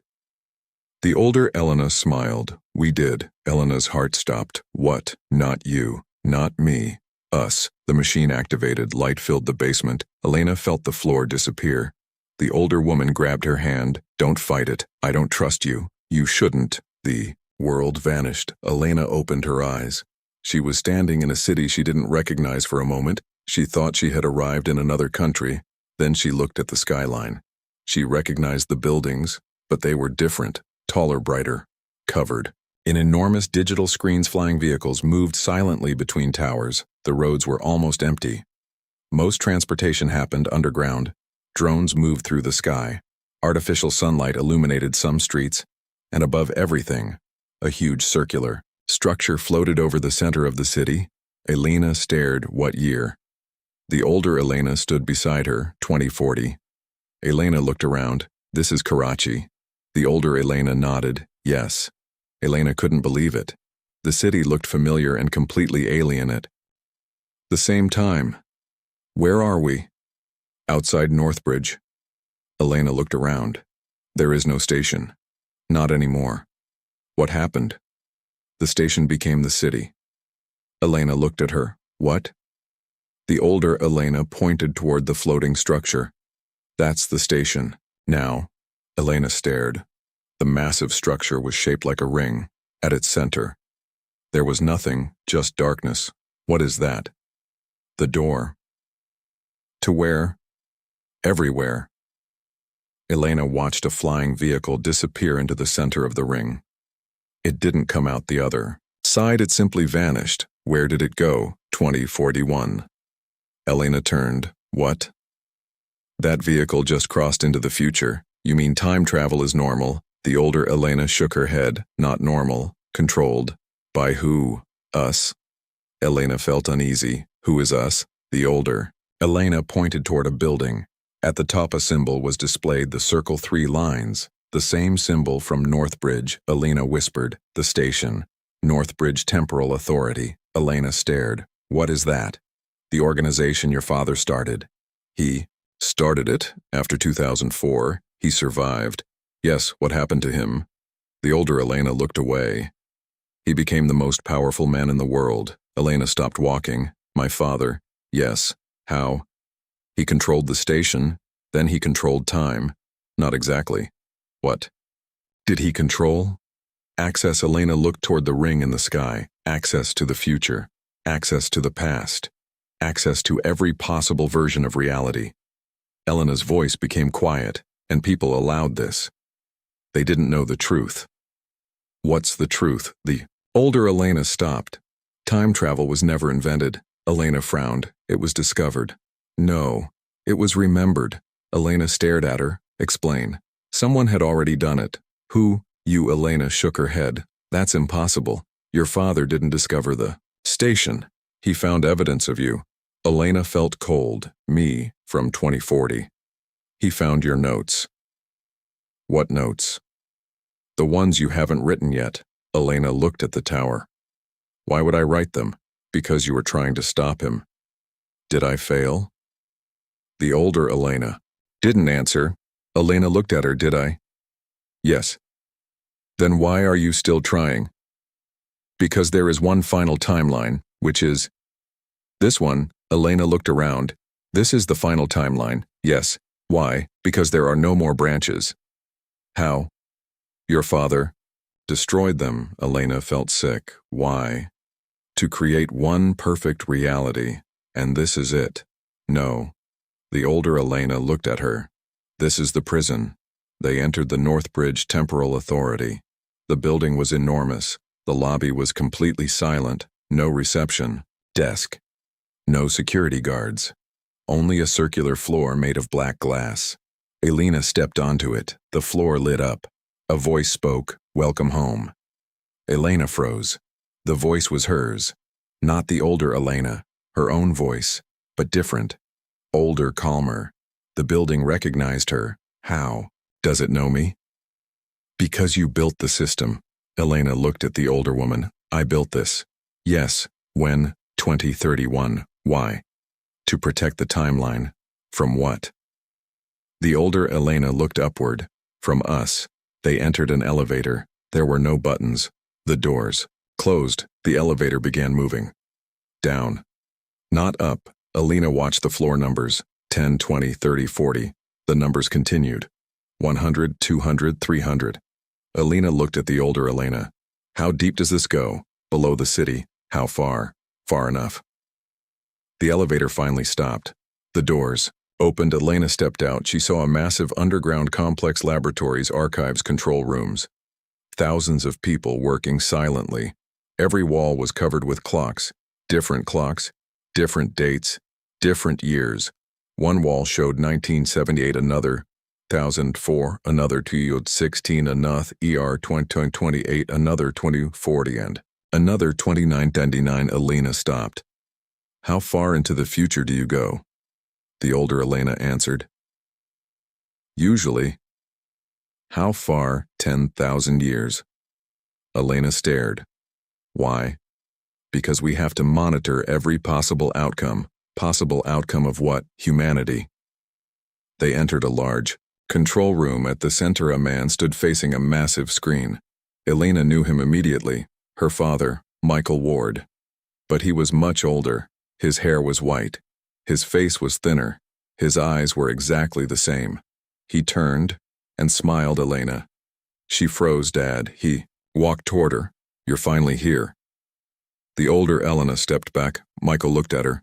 Did you bring her? Yes. Good. Elena stared at him. You're alive.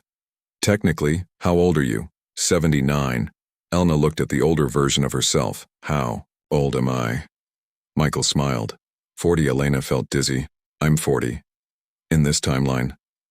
What happened to me? You became my successor. Elena shook her head. No. Michael looked confused. You don't remember? No. The older Elena stepped forward. She remembers enough. Michael looked at her. Do you? The older Elena stared back. Enough to know you're lying. Michael smiled. You always were difficult. Elena looked between them. What is happening? Michael walked toward the screen. Everything you believed about Northbridge is wrong. You said you built the station. I built the authority, not the station. No, who built it? Michael looked at the screen. Elena did. Elena stared. Me. Not you. Her. He pointed toward the older Elena. She discovered the original station beneath the city in 2029. What was there? The first door.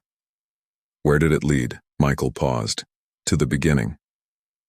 Beginning of what? Time. Elena looked at the older woman. What does that mean? The older Elena spoke. There was no time before the station. Elena stared. That's impossible. Time existed, yes, but not the way we understand it. What was before it? Possibility. Michael stepped toward the screen. Everything that could happen existed simultaneously. Then something happened. What? The first choice. Whose choice? Michael looked directly at Elena. Yours. Elena felt a chill. Mine. Your first decision created linear time. She shook her head. I don't understand. You will. Michael activated the screen. A massive image appeared. It showed darkness, then a single point of light, then two, then thousands, then millions, then countless realities, Michael explained. Before the first choice. There were no timelines. There were possibilities. When the first choice happened, one possibility became reality, and the others became echoes. Elena looked at the screen, and those echoes became the station. Exactly, the station is made of abandoned possibilities. Yes, then who made it? Michael smiled. You. Elena turned toward the older Elena. She was crying. I didn't know how to stop it. Elena stared. Stop. What? Your first choice. What was it? The older Elena looked at Michael. He answered. Your mother. Elena's chest tightened. What about her? She was the first person you tried to save. And that choice created everything. Yes. Elena looked at the screen. What did I do? Michael pressed a button. The screen changed. A recording appeared. Elena older standing inside the first train. She looked exhausted. She spoke directly into the camera. If you're watching this, she paused. Then I failed.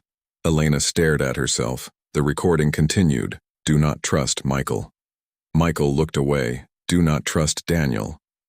The older Elena closed her eyes, and most importantly, the recording, Elena whispered, do not trust me. Elena felt cold. The recording continued. The woman standing beside you is not the original Elena. Elena turned toward the older woman. The recording spoke again. She is the 38th. The screen went black. Elena looked at the older Elena. 38th. The woman nodded. I was created after the 37th failed. Who created you? Your father. Elena looked at Michael. Why? Because I needed someone who remembered. She remembers everything. Yes. Then why did she bring me here? Because you are the only version that can make the final choice. Elena stepped backward. What choice? Michael looked at the enormous ring displayed on the screen. Whether to keep time or destroy it. Elena stared. You want me to destroy time? No. He smiled. I want you to choose. Suddenly, the entire facility shook. Alarms began sounding. Workers stopped. Every screen changed. One message appeared: timeline breach. Michael's face changed. What happened? The older Elena looked toward the ceiling. She's here. Who? The older. Elena looked at Elena. The first Elena. Elena felt cold. She's alive. Yes. Where? The lights went out. A voice came through the speakers. Elena's voice, but older, angrier. Michael. He froze. The voice continued. You promised me. Michael whispered. No, the speakers. It crackled. You promised you would never bring her here. The older Elena stepped closer to Elena. Stay behind me. The voice laughed. You're still protecting her. The doors opened. A woman walked into the control room. She was around 50. Her hair was gray. Her face was scarred. Her eyes were completely black. She looked at Elena and smiled. I've been waiting for you. Elena couldn't move. The woman pointed at her. You are the mistake. Michael stepped forward. Leave, the woman laughed. You created me. No, you erased me. I saved you. You imprisoned me. I protected the world. You destroyed it. The woman looked at Elena, and now she raised her hand. The entire building shook. She's going to finish what you started. Elena looked at the older woman beside her. Who is she? The older Elena whispered. The first Elena. The woman smiled. And I'm here to take back my life. The lights exploded. The building began collapsing, and in the darkness, Elena heard Daniel's voice. Run. She turned. He was standing at the far end of the room, 17 years old, alive, holding the brass key. Elena stared at him. Daniel, he smiled. Not yet. The first Elena screamed. The room shattered. And all four versions of Elena, the child, the woman, the older woman, and the original, were suddenly pulled toward the same doorway, a doorway that had never existed before, a doorway marked with one date, September 14th, 1978. The year everything began, the year Elena's grandmother disappeared, and as Elena was pulled toward it, he finally understood. The station wasn't calling her back to 2004, it was calling her back to the beginning. And this time, there would be no Danielle, no father, no mother, no future version to save her. Only Elena, and the first choice she had ever made. The door opened, white light swallowed everything, and from somewhere inside the light a little girl's voice whispered, choose carefully, because this time, you only get one life. White light swallowed Elena. For several seconds. There was nothing. No sound. No weight, no body. She couldn't feel her hands. She couldn't feel her feet. She couldn't even tell whether her eyes were open. Then she heard breathing. Slow, quiet. Close. Someone was standing. Beside her, Elena. She opened her eyes. She was lying on a wooden floor. A ceiling fan turned slowly above her. Rain tapped against a window. The room smelled of dust and old books.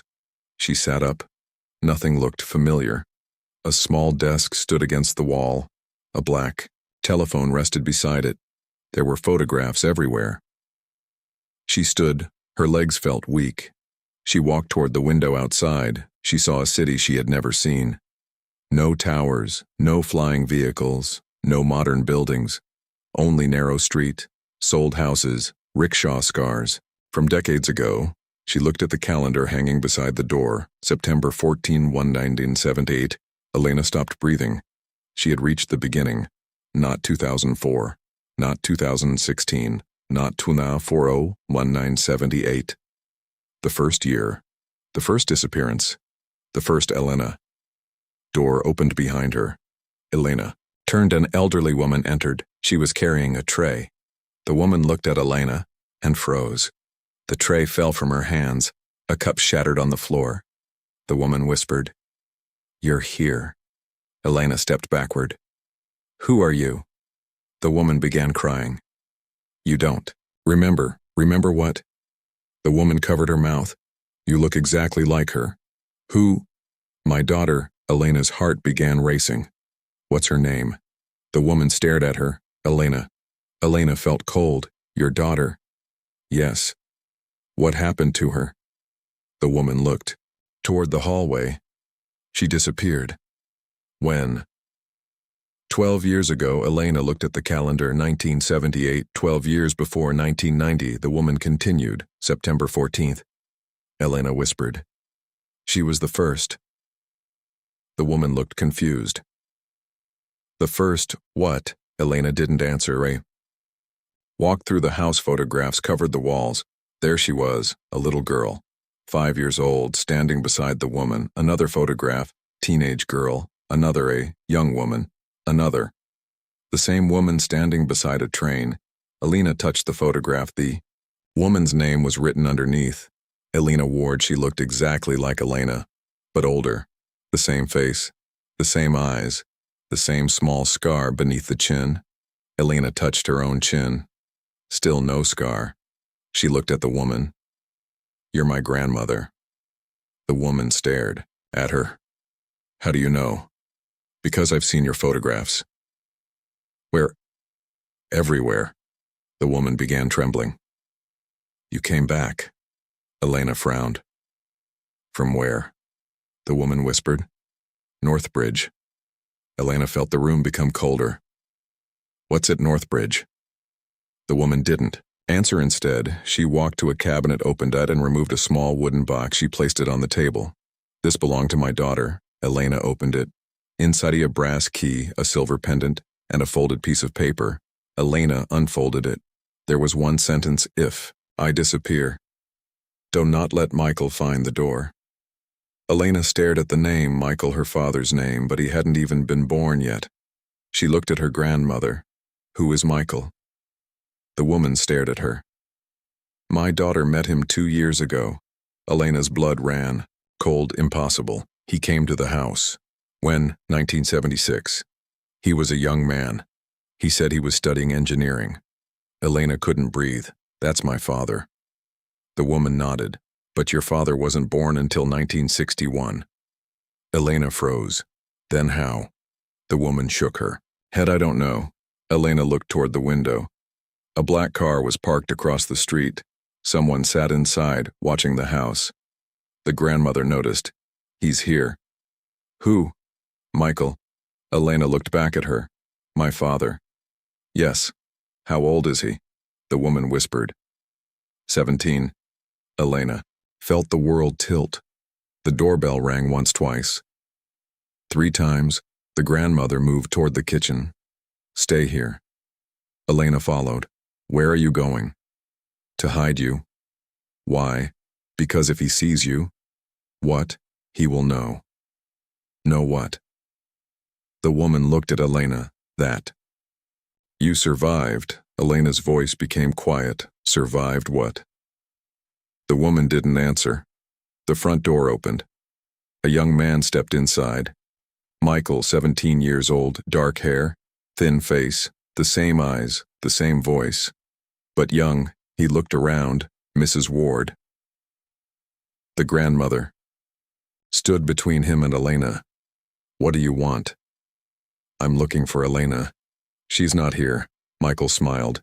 You know where she is? I don't. He looked around. His eyes stopped on the photograph. Elena's photograph. He walked toward it. She was supposed to return today. The grandmother's face went pale, returned from where Michael smiled. You know. No. Your daughter told you. She told me nothing. Michael stepped closer. She found the door. The grandmother shook her head. She was afraid of it.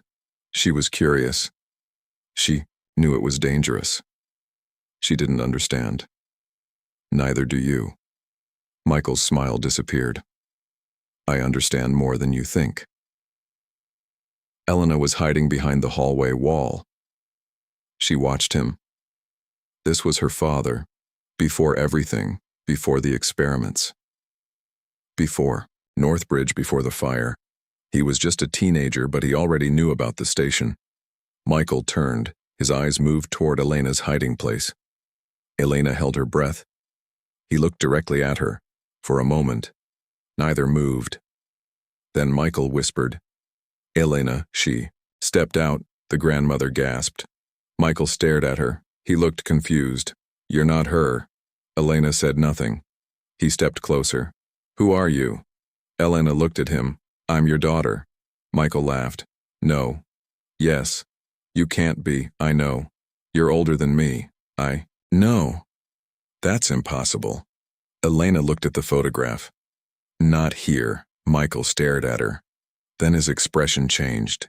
You came through the door. Elena nodded. Where from, 2040? Michael stepped backward. That's impossible. You've been there. I haven't. You. Will. He stared at her. Why are you here? To stop you. From what? Everything. Michael looked frightened. For the first time, Elena saw the boy who would become her father. Not a monster, not yet. Just someone who was terrified of losing control. He whispered. Did. I hurt her. Who? Elena. The original. Yes. Elena didn't answer. Michael understood. What did I do? You opened the door. I wanted to see what was inside. And then, you changed everything. He looked toward the basement. She went through. Yes. Did she? Come back. No. Michael closed his eyes. I killed her. Elena shook her head. You didn't? I did. You didn't know? I should have. Elena looked at him. You kept trying to bring her back. Michael's eyes widened. How do you know? Because I watched you. From the future. Yes. He stepped closer. What happened to her? She became the first Elena. Michael looked confused. What does that mean? She became the station. He stared at her. That's impossible. Everything you've done, the experiments, the timelines, the versions, all of them came from one mistake. Michael whispered. What mistake? Elena answered. You. The basement door opened. Michael led Elena downstairs. Her grandmother followed. At the bottom, there was nothing. No machine, no equipment, only an old stone wall. Michael touched it. A section moved. A hidden passage opened. Elena stared. How did you know this was here? My father found it. You mean my grandfather? Michael nodded. He told me never to enter, and you did. Of course. They walked through the passage. The walls were covered with symbols, circles, lines, numbers, dates, names. Elena recognized one, her own, written dozens of times. Michael stopped beside it. These appeared after Elena disappeared. Who wrote them? No one. What? They were already here. Elena touched the wall. Symbols change. A door appeared. Michael stepped backward. What did you do? I don't know. The door opened. Beyond it was a platform, old railway tracks, an enormous clock, and a train. Not the first train Elena remembered. This one was different. It was smaller, older, rusty. There was one seat inside, a red seat. Elena stared. The last seat. Michael looked at her. What? The red seat. You've seen it. Many times.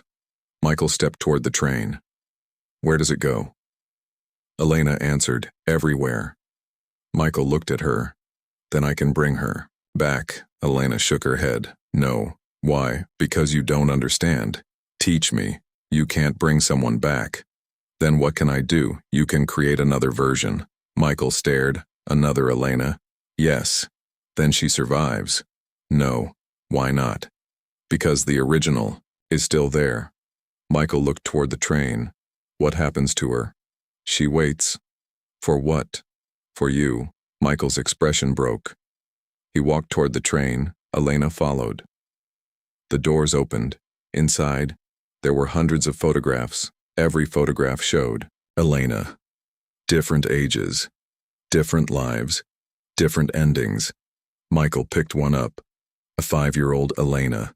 She's beautiful. Elena stared. That's me. Michael looked at her. No. He held up another photograph. This one. It was the little girl from the train. The original, the first Elena. Michael whispered. She's waiting. Elena nodded. Yes. Michael looked toward the darkness. I'll get her. No. I have to. You can't. I can. Because you always think you can. Michael looked at Elena. Who told you that? You. He smiled sadly. Then, maybe I deserve it. He stepped into the train. Elena grabbed his arm. Don't. He looked at her. Why? Because this is where everything begins. Then maybe this is where it ends. The train doors closed. Elena stepped backward. The train began moving. Slowly. Then, faster. Then impossibly fast, it disappeared into the darkness. Her grandmother looked at Elena. What did you do? Elena shook her head. I don't know. The old woman looked toward the tracks. You changed the beginning. What does that mean? I don't know. Oh. Deep rumble shook the platform. The clock began moving backward. 7819771767 75 74. Elena watched in horror. The station was going further back. Her grandmother whispered, It's going to the first day. What first day? The day before the door existed. Elena looked at her. Then maybe we can stop it. Her grandmother shook her head. No, why? Because if you go back before the door, you won't exist. Elena stared. What? The door created your timeline. The station created me. Yes. If we destroy it, you disappear. Elena looked at the tracks, then at her grandmother, then at the door. She finally understood. Her existence was the consequence of the station to save everyone. She might have to erase herself. A voice came from behind her. That's the choice. Elena turned. Daniel stood on the platform, but he wasn't 17 anymore. He was older, around 30, alive. He looked at Elena. You finally understand? She stared. How are you here? I was always here. No. You remember me from the wrong timeline? What timeline? The one where I died. Elena stepped closer. Then who are you? Daniel smiled. The Daniel who never died. She shook her head. There were two. There are. Many. How many? Enough. Why are you here? To help you make the right choice. What is the right choice? Daniel looked at the red seat. You already know. Elena shook her head. I don't. You have to choose between your life and everyone else's. She looked at him. What would you choose? Daniel smiled. I already did. What? I chose you. Elena stared. What does that mean? Daniel stepped closer. I was the one who opened the door in 1978. Elena froze. You? I wanted to find my sister. You had a sister? She disappeared. Where?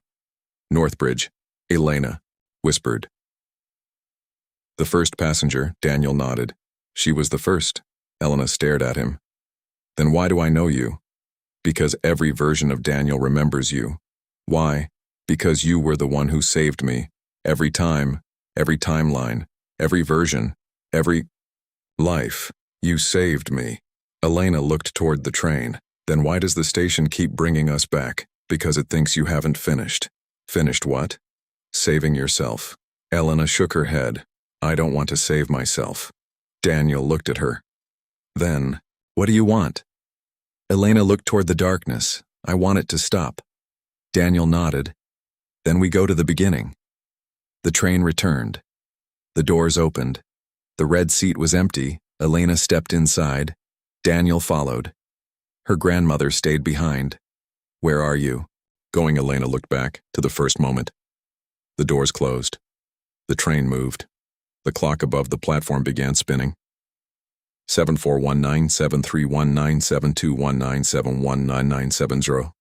Then Nothi Nung, the train stopped. The doors opened. Elena stepped out. There was no station, no city, no tracks, no people, only darkness, and in the middle of it, a little girl stood alone, 5 years old, wearing a red coat. Elena recognized her immediately. The first Elena. The girl smiled. You finally came. Elena stepped closer. What do you want? The girl looked behind her, at the darkness. I want to go home. Where is home? The girl pointed toward Elena. With you. Elena knelt. Who are you? The girl smiled. You. But I'm here. So am I. Then which one is real? The child looked at her. Both. Why? Because reality doesn't care which one of us survives. Elena felt tears forming. What happens if I choose you? You stay. What happens if I choose myself? You disappear. Elena looked at the child. And if neither of us chooses, the girl smiled, then the station chooses. The darkness around them began moving. Thousands of doors appeared. Every door opened onto a different life. Elena saw her mother, Daniel her father, the 37 versions, the city of 2040, the fire, the house, the first train. Everything all at once. The child held out her hand. Come with me. Elena looked at it. Then she heard Daniel's voice behind her. Don't. She turned. He was standing at the train door. His face was frightened. Elena. The child looked at him. You always say that. Daniel stepped forward. This time is different. The child smiled. No. You still don't understand. Daniel looked at Elena. She isn't the first Elena. Elena froze. What? The child turned toward him. Her smile disappeared. Daniel whispered. She's the thing that created her. Elena stared at the girl. What are you? The little girl looked at Elena, and for the first time, her eyes became completely black. I am the first choice. The darkness exploded, and every clock and every timeline began striking at once. The sound was deafening. Elena covered her ears. Daniel shouted, choose. The little girl screamed, choose. The doors began closing. Elena looked at Daniel, then at the child, then at all the lives behind the doors. She finally understood. The station had never wanted her to choose between herself and everyone else. It wanted her to choose whether choice itself should exist, and that was far more dangerous, because if she destroyed choice, there would be no future. No past, no alternate timelines, no possibilities, nothing. Only one unchanging moment, forever. Elena looked at the little girl. You said I only get one life. The child smiled. Yes, Elena stepped forward. Then I'll take it. She reached out and took the girl's hand. The darkness stopped. Every door disappeared. Every train stopped. Every clock went silent. Daniel stared at Elena. She looked at him. Run where? Back, back. Where? To the first station. Daniel understood. He grabbed her hand. They ran toward the train behind them. The little girl began laughing. Not angrily, not sadly, almost happily, because Elena had finally made the choice she had been avoiding for generations. The train doors opened. Elena jumped inside. Daniel followed. The train began moving, but this time, it wasn't traveling through time, it was traveling toward reality. The darkness behind them collapsed. The doors disappeared. The station disappeared. The voices disappeared. The girl disappeared, and Elena heard one final whisper. See you at the end. Then everything went black. When Elena opened her eyes, she was standing outside Northbridge, September 14, 2004. The fire had not started yet. Daniel stood beside her. He was 17. Her mother was running toward them. Her father was standing at the station entrance, and the clock read 11:59 p.m. Elena looked at Daniel. We have 1 minute. Daniel nodded. Then let's change everything. The clock moved 11:5959 seconds, 11:5960 seconds, midnight, and somewhere beneath the station, the first train screamed. The fire began, but this time Elena was ready. Midnight arrived. The clock above Northbridge Station struck 12. The first bell echoed through the city, then the second, then the third. Elena stood in the middle of the station entrance. Daniel was beside her. Her mother was running toward them, and her father stood beneath the old station clock. Everything looked exactly as Elena remembered. But this time, she remembered everything. The first train, the 37 versions, the future, the station, the girl, the door, the choice, and most importantly, the fire. Elena looked at the clock. 12. The second hand stopped. Daniel looked at her. Is this the moment? Elena nodded. Yes, what do we do? She looked toward her father. We stop him. Michael was standing beside the underground entrance. He was younger than the man. Elena had known, but his eyes were the same. He was holding the brass key. The key was not broken. Not yet. Elena stepped forward. Dad. Michael looked at her. His face changed. He didn't recognize her, but something in his expression suggested that he knew her. Who are you? Elena didn't answer. Her mother reached them. Elena. Michael froze. He looked at the girl, then at the woman, then back at Elena. His face became pale. No. Elena stared at him. You know me. Michael shook his head. You shouldn't be here. I know. You came. Through the door. Yes. From where? Everywhere. Michael looked toward the station. The experiment hasn't started. I know. Then how Elena stepped closer. Because I've already lived this night. Michael stared at her. That isn't possible. It is. Daniel stepped forward. Michael, her father, looked at him. You, Daniel smiled sadly. You remember me? Michael's expression changed. You died. Not yet. Michael stepped backward. Elena looked at him. That's the problem. The station lights flickered.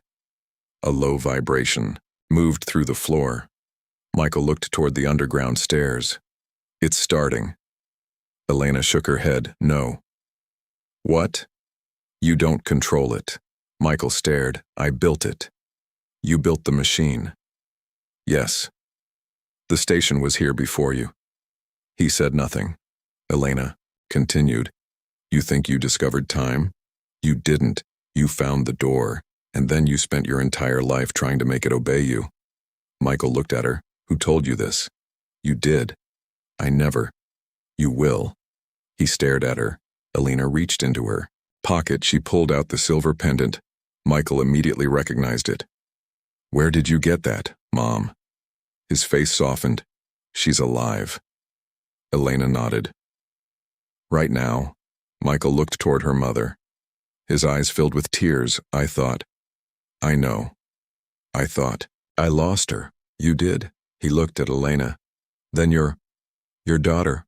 Michael stared. How old are you? Older than you. He almost laughed, but he couldn't. The station shook again. A crack appeared along the floor. Elena looked down. There's not much time, Michael. Looked toward the underground entrance. If I stop the experiment, you save everyone. Then why didn't I? Because you were afraid. Of what? Losing Mom. Michael looked at Elena's mother. She stepped forward. You don't have to save me. Michael looked at her. I can't lose you. You already did. No. You've spent your whole life trying to bring me back. Because I love you. Her mother shook her head. That's not love anymore. Michael looked away. It's obsession. Silence. The station lights turned red. An announcement echoed through the building. Passengers for the final service, please proceed to platform 1. Elena looked at Daniel. There was never supposed to be a final service. Daniel nodded. Someone changed the timeline. Michael looked at the speaker. Who? Elena answered. Me. Her father looked at her. What did you do? I closed the door. But it's still open. Because I haven't finished. Elena walked toward the underground entrance. Michael grabbed her arm. Don't. She looked at him. Why? Because that's where your mother died. Elena shook her head. No, she died in the fire. No. That's what happened. That's what you remember. Michael stared. Elena looked toward the tracks. The fire didn't kill her. Michael's face changed. Then what did? The door. He released her. Elena descended the stairs. Daniel followed. Her mother followed him. Michael remained behind for several seconds. Then he followed too. The underground platform was exactly as Elena remembered, old tracks. Broken lights, water dripping from the ceiling, the red seat at the end of the platform, and the train waiting. But this time, the train wasn't empty. There were 4 passengers, her grandmother, her mother Daniel, and the little girl. Elena stared at the child. She was 5 years old, wearing the red coat. But this time, her eyes were normal. She smiled. You're late. Elena stepped closer. Who are you? The girl pointed at Elena. You know? Elena shook her head. I don't. The girl smiled. I'm the choice you didn't make. Elena looked at Daniel.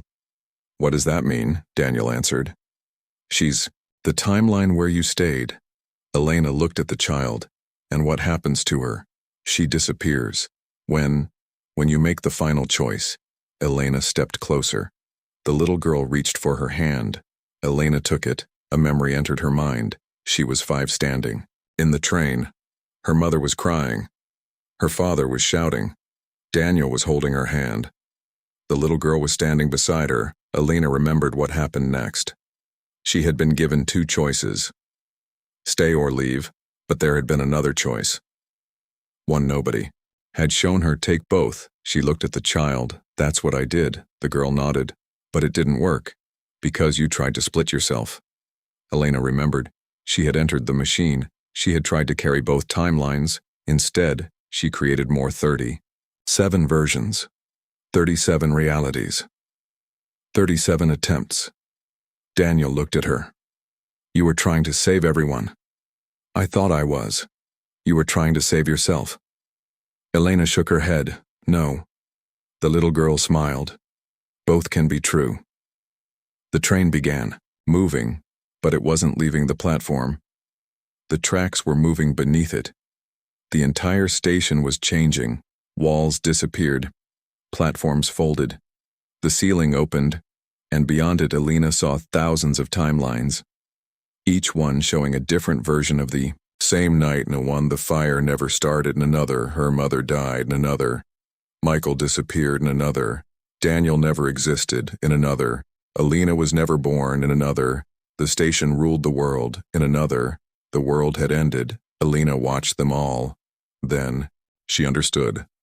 The station wasn't showing her possibilities, it was showing her consequences. Every choice created another reality. Every attempt to fix one created another problem. There was no perfect timeline, because there was no perfect choice. Elena looked at her father. Do you understand now? Michael stared at the timelines. He looked broken. I wanted one where she lived. Her mother stepped beside him. You never understood. What? She lived. Michael looked at her. Where? Here. She pointed at Elena through her. Michael stared at his daughter.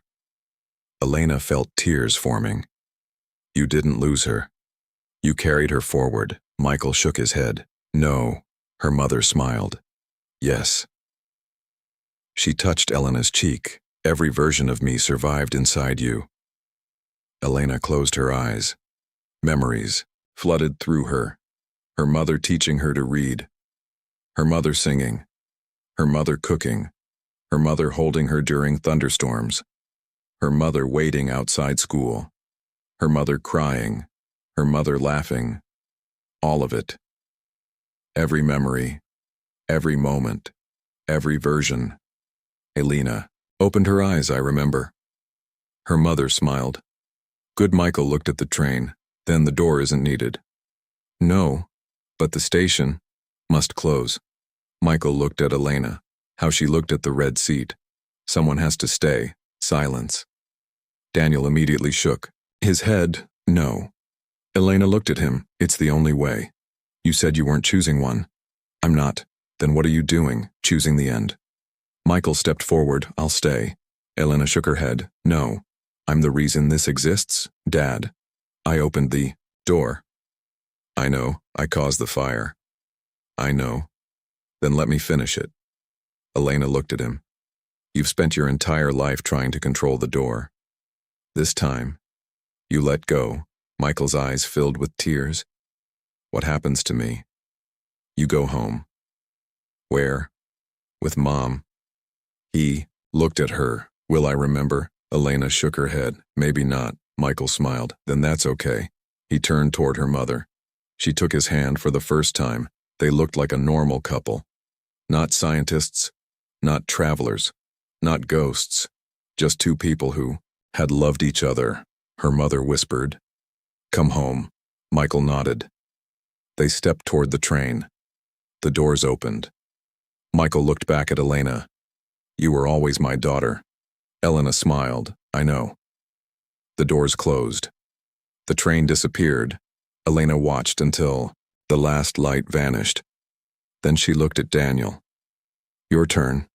He smiled. I knew you'd say that. No. You don't have to stay. Then what? You go. Where? Home. Daniel shook his head. That's not where I belong. You deserve a life. So do you. Elena looked at him. I don't know if I have one.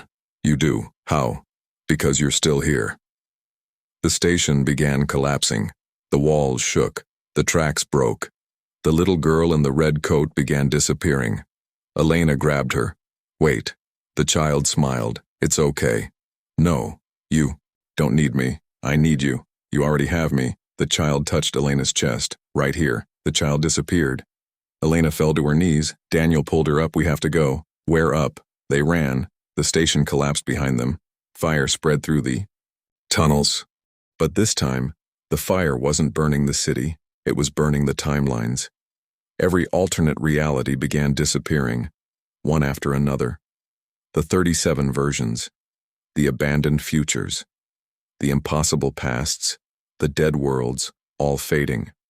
Leaving only one Elena. And Daniel reached the top of the stairs. The station clock read 12:01. The fire was gone. The rain had stopped. The city was quiet. Elena looked around. Everything seemed normal. Then she noticed something.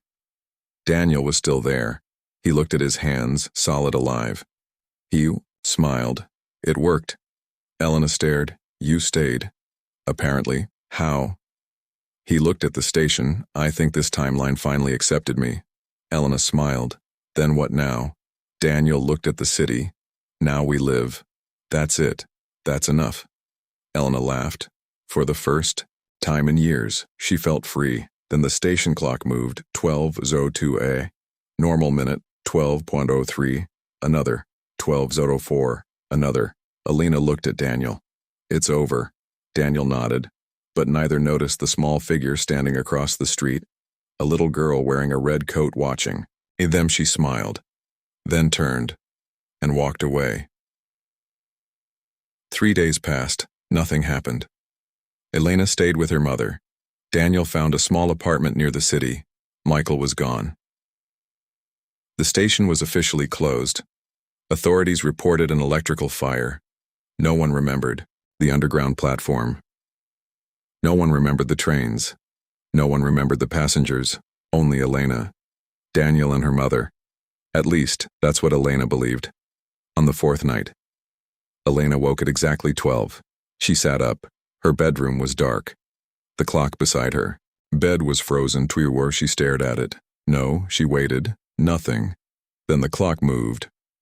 01 Elena exhaled. She got out of bed, walked to the window, and looked outside. The street was empty. A red coat lay on the pavement. Elena froze. She opened the window. The coat disappeared. Hinaui stepped outside. Rain began falling. She walked toward the street. A small brass key was lying where the coat had been. Elena picked it up. It wasn't broken. She stared at it. Then someone spoke behind her. Don't touch that.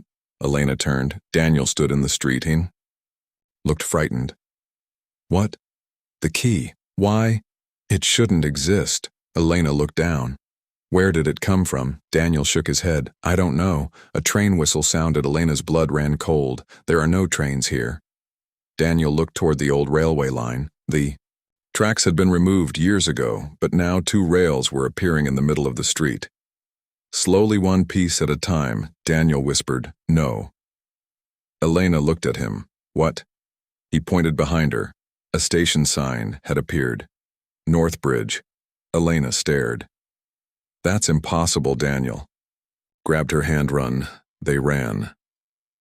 The station grew behind them. Walls appeared. Lights turned on. A clock rose from the ground. 12. The entrance opened. Inside, someone was waiting. A man tall. Older, wearing a dark coat. Elena stopped. She knew him, but she couldn't remember from where. The man smiled. Elena Ward. She stepped backward. Who are you? He looked at Daniel, then at the key. then back at Elena. I'm the reason the station survived. Daniel stepped forward. Who are you? The man smiled. You've spent your whole life looking for the first passenger. He looked at Elena. But you've never asked. Who was the last? Elena's heart began racing. The man pointed toward the platform a train was waiting. One red seat, one passenger. A little girl in a red coat. The child looked at Elena and smiled. The man whispered, She isn't the past. She isn't the future. She's the next passenger. Elena stared at the train. The doors opened. The little girl raised her hand and said, Mom. Elena froze because the little girl wasn't looking at her. She was looking at Daniel. Daniel went completely pale. That's my daughter. The train doors closed and the station disappeared, leaving Elena and Daniel standing in the rain. Neither of them spoke because they both understood. The story had not ended. It had only changed. Passengers. The station disappeared, but the sound of the train remained. Elena stood in the middle of the rain. She couldn't move. Daniel was beside her. His face had lost all color. Neither of them spoke. The words kept repeating inside Elena's mind. That's my daughter. Daniel had said it quietly, almost as if saying it louder would make it real. Elena looked at him. You have a daughter? Daniel didn't answer. Daniel. He finally looked at her. I don't know. What do you mean you don't know? I don't remember having a daughter. Elena stared at him. But she called you Mom. I know. You were a woman in that station, Elena. She called you Mom. I heard her. Then how can you not remember? Daniel looked toward the place where the station had disappeared. Because I don't have a daughter. Elena felt cold. Not in this timeline. No. Then who was she? Daniel shook his head. I don't know. Elena looked at the brass key in her hand. The metal was warm, almost alive. She closed her fingers around it. Immediately, a voice whispered inside her mind, Daniel. Dropped the key. Daniel looked at her. What happened? She spoke to me. Who? The girl. What did she say? Your name. Daniel stepped backward. Don't pick it up. Elena stared at the key. Why? Because every time someone touches it, the station remembers them. Elena looked at him. Maybe that's what it wants. No. What if the girl is trapped? Daniel shook his head. Then we leave her. Elena couldn't believe what she was hearing. You would leave a child. If that child belongs to the station, she's still a child. Daniel looked at her. So was I. Silence. Elena understood. He wasn't afraid of the girl. He was afraid of becoming another version of himself. Another passenger. Another person trapped between timelines. She picked up the key. Daniel grabbed her wrist. Don't, Elena. Looked at him. Let go. Elena, let go. He did. The key began glowing.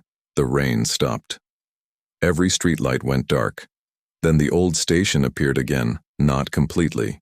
Only the entrance, a single doorway. Standing in the middle of the road, Elena walked toward it. Daniel followed inside. There was no platform, no tracks, no clocks, only a long corridor. At the end, a little girl stood waiting. Red coat, dark hair, small hands. She looked at Elena. Then at Daniel. You're late. Daniel swallowed. Who are you? The girl smiled. You know. I don't. You forgot. I never met you. The girl looked sad. You met me before you were born. Daniel froze.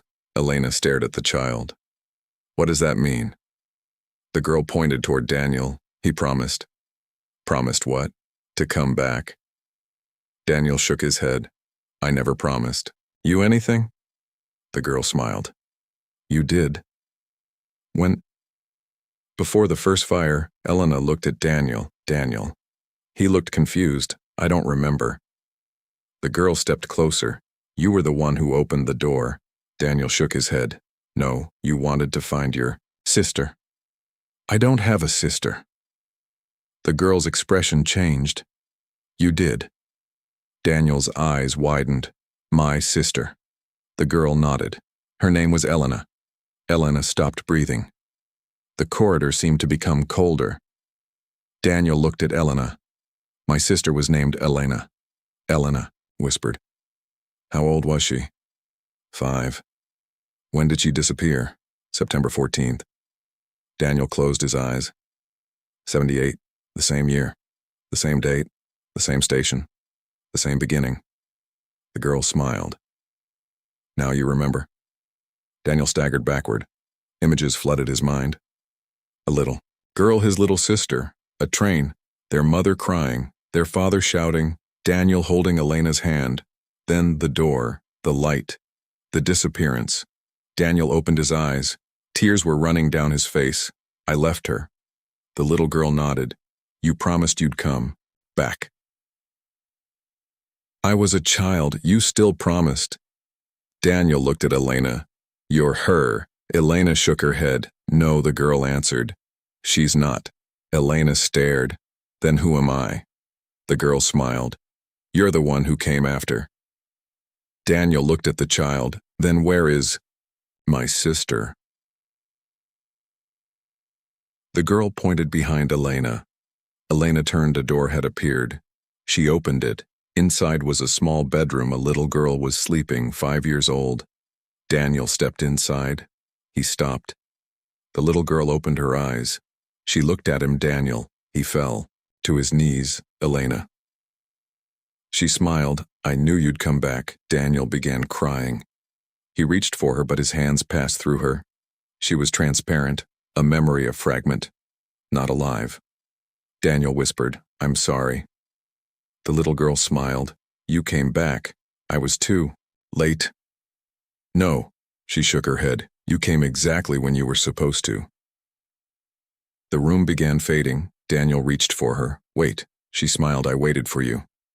Then she disappeared. Daniel remained on the floor. Elena stood behind him. She finally understood. The girl in the red coat wasn't his daughter. She was his sister. The station had used his memories and turned them into a child. But why had she called him Mom? Elena looked toward the empty room. Daniel. He didn't move. She called you Mom. Daniel looked up. No. Why? I don't know. The corridor began shaking. A voice echoed through the station, because she remembers the version of you that became her mother. Daniel stared. Who said that?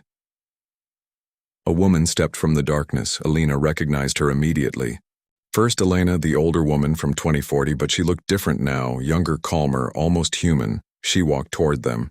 You finally found the missing memory. Daniel stood. Who are you? The woman looked at Elena. You know, Elena shook her head. No, I am. What remains? Of what? The first timeline.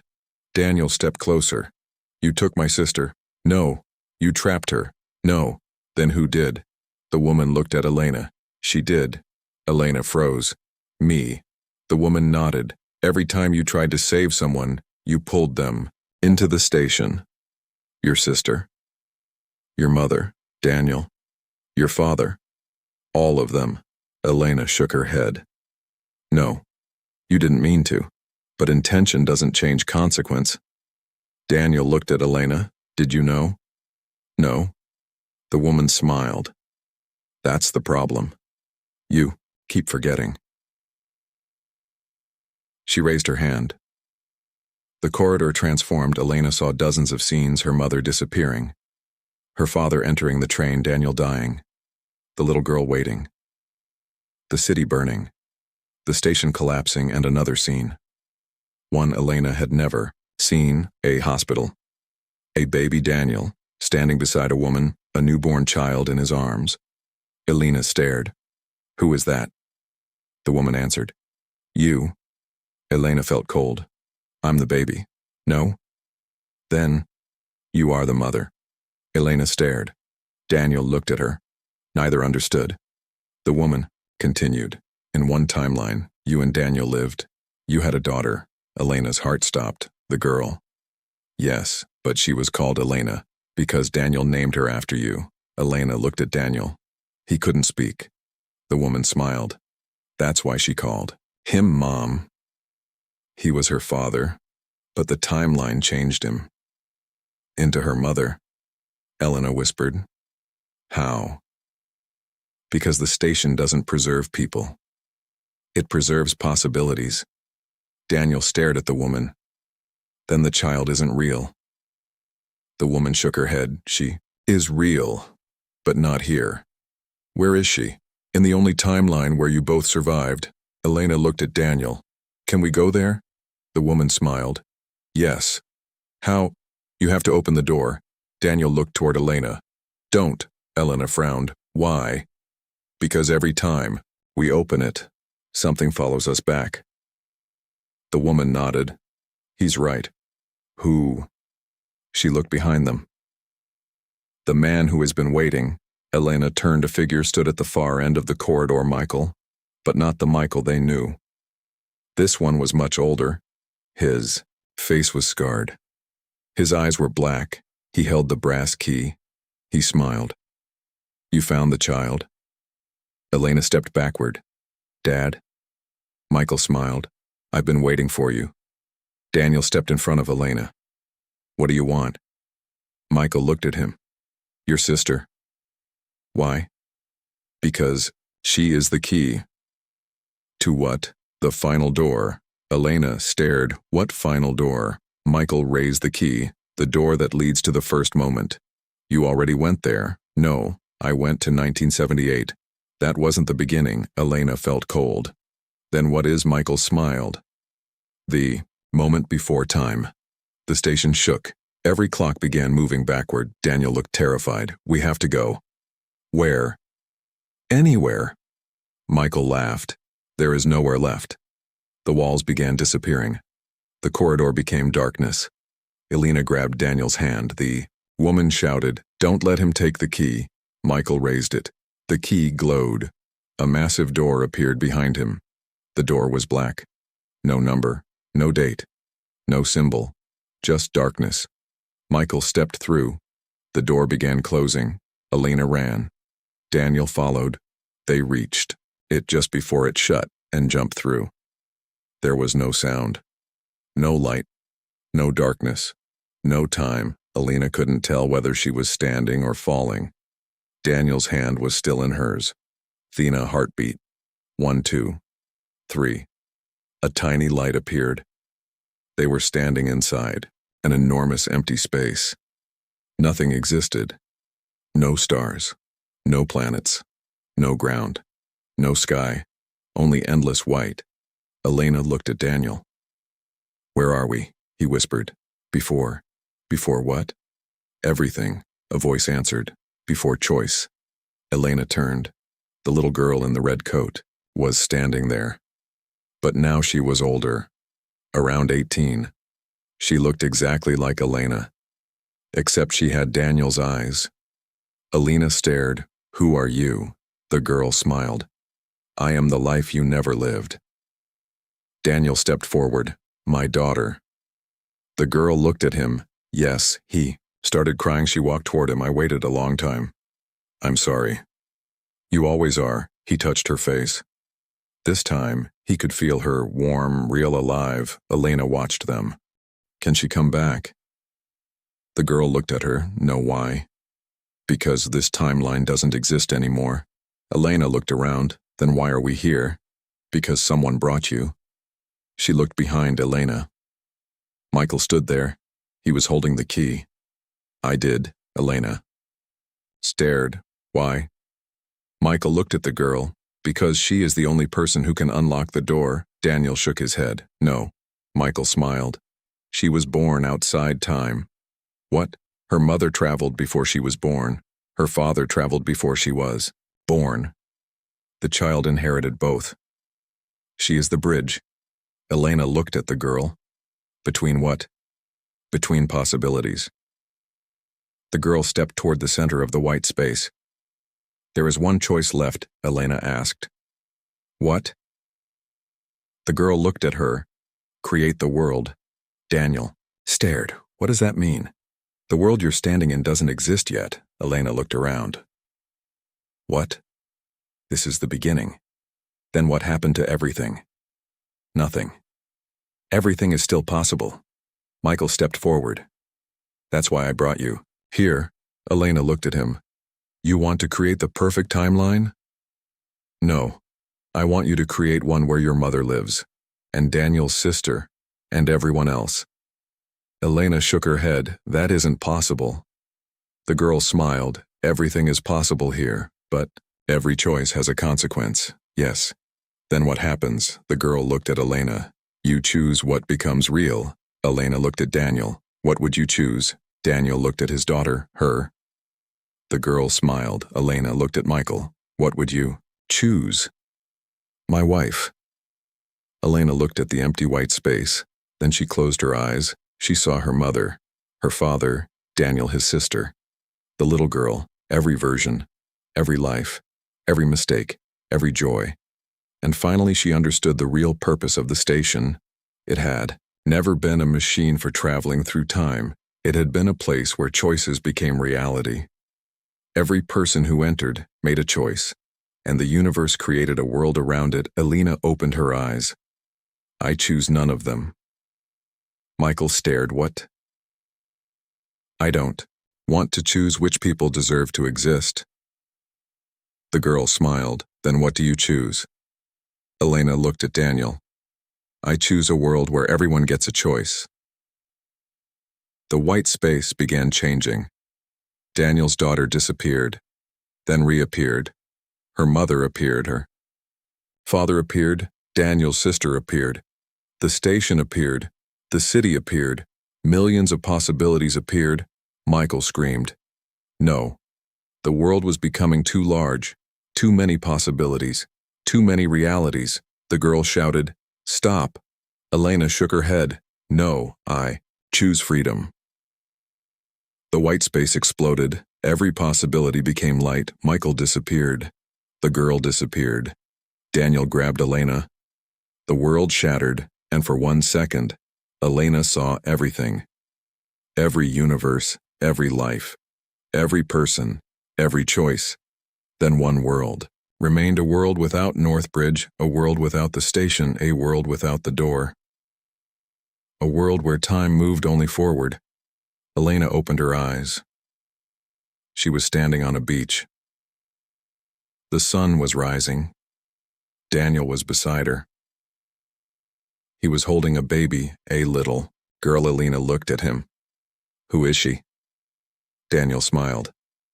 Our daughter. Elena stared. How? He looked toward the horizon. I don't know. The baby opened her eyes. They were Elena's eyes. Daniel whispered, We finally got one life. Elena smiled. She touched the baby's hand. The child grabbed her finger for the first time. There was no station, no train, no key, no timelines, no ghosts, just a sunrise and a family. But far away beneath the ocean, something moved. A clock began ticking. 1, 2, 3. Then a train whistle sounded. Daniel looked toward the water. Elena froze. Did you hear that? He nodded. The baby began crying. The waves moved backward, then forward. The sun flickered. For a single second.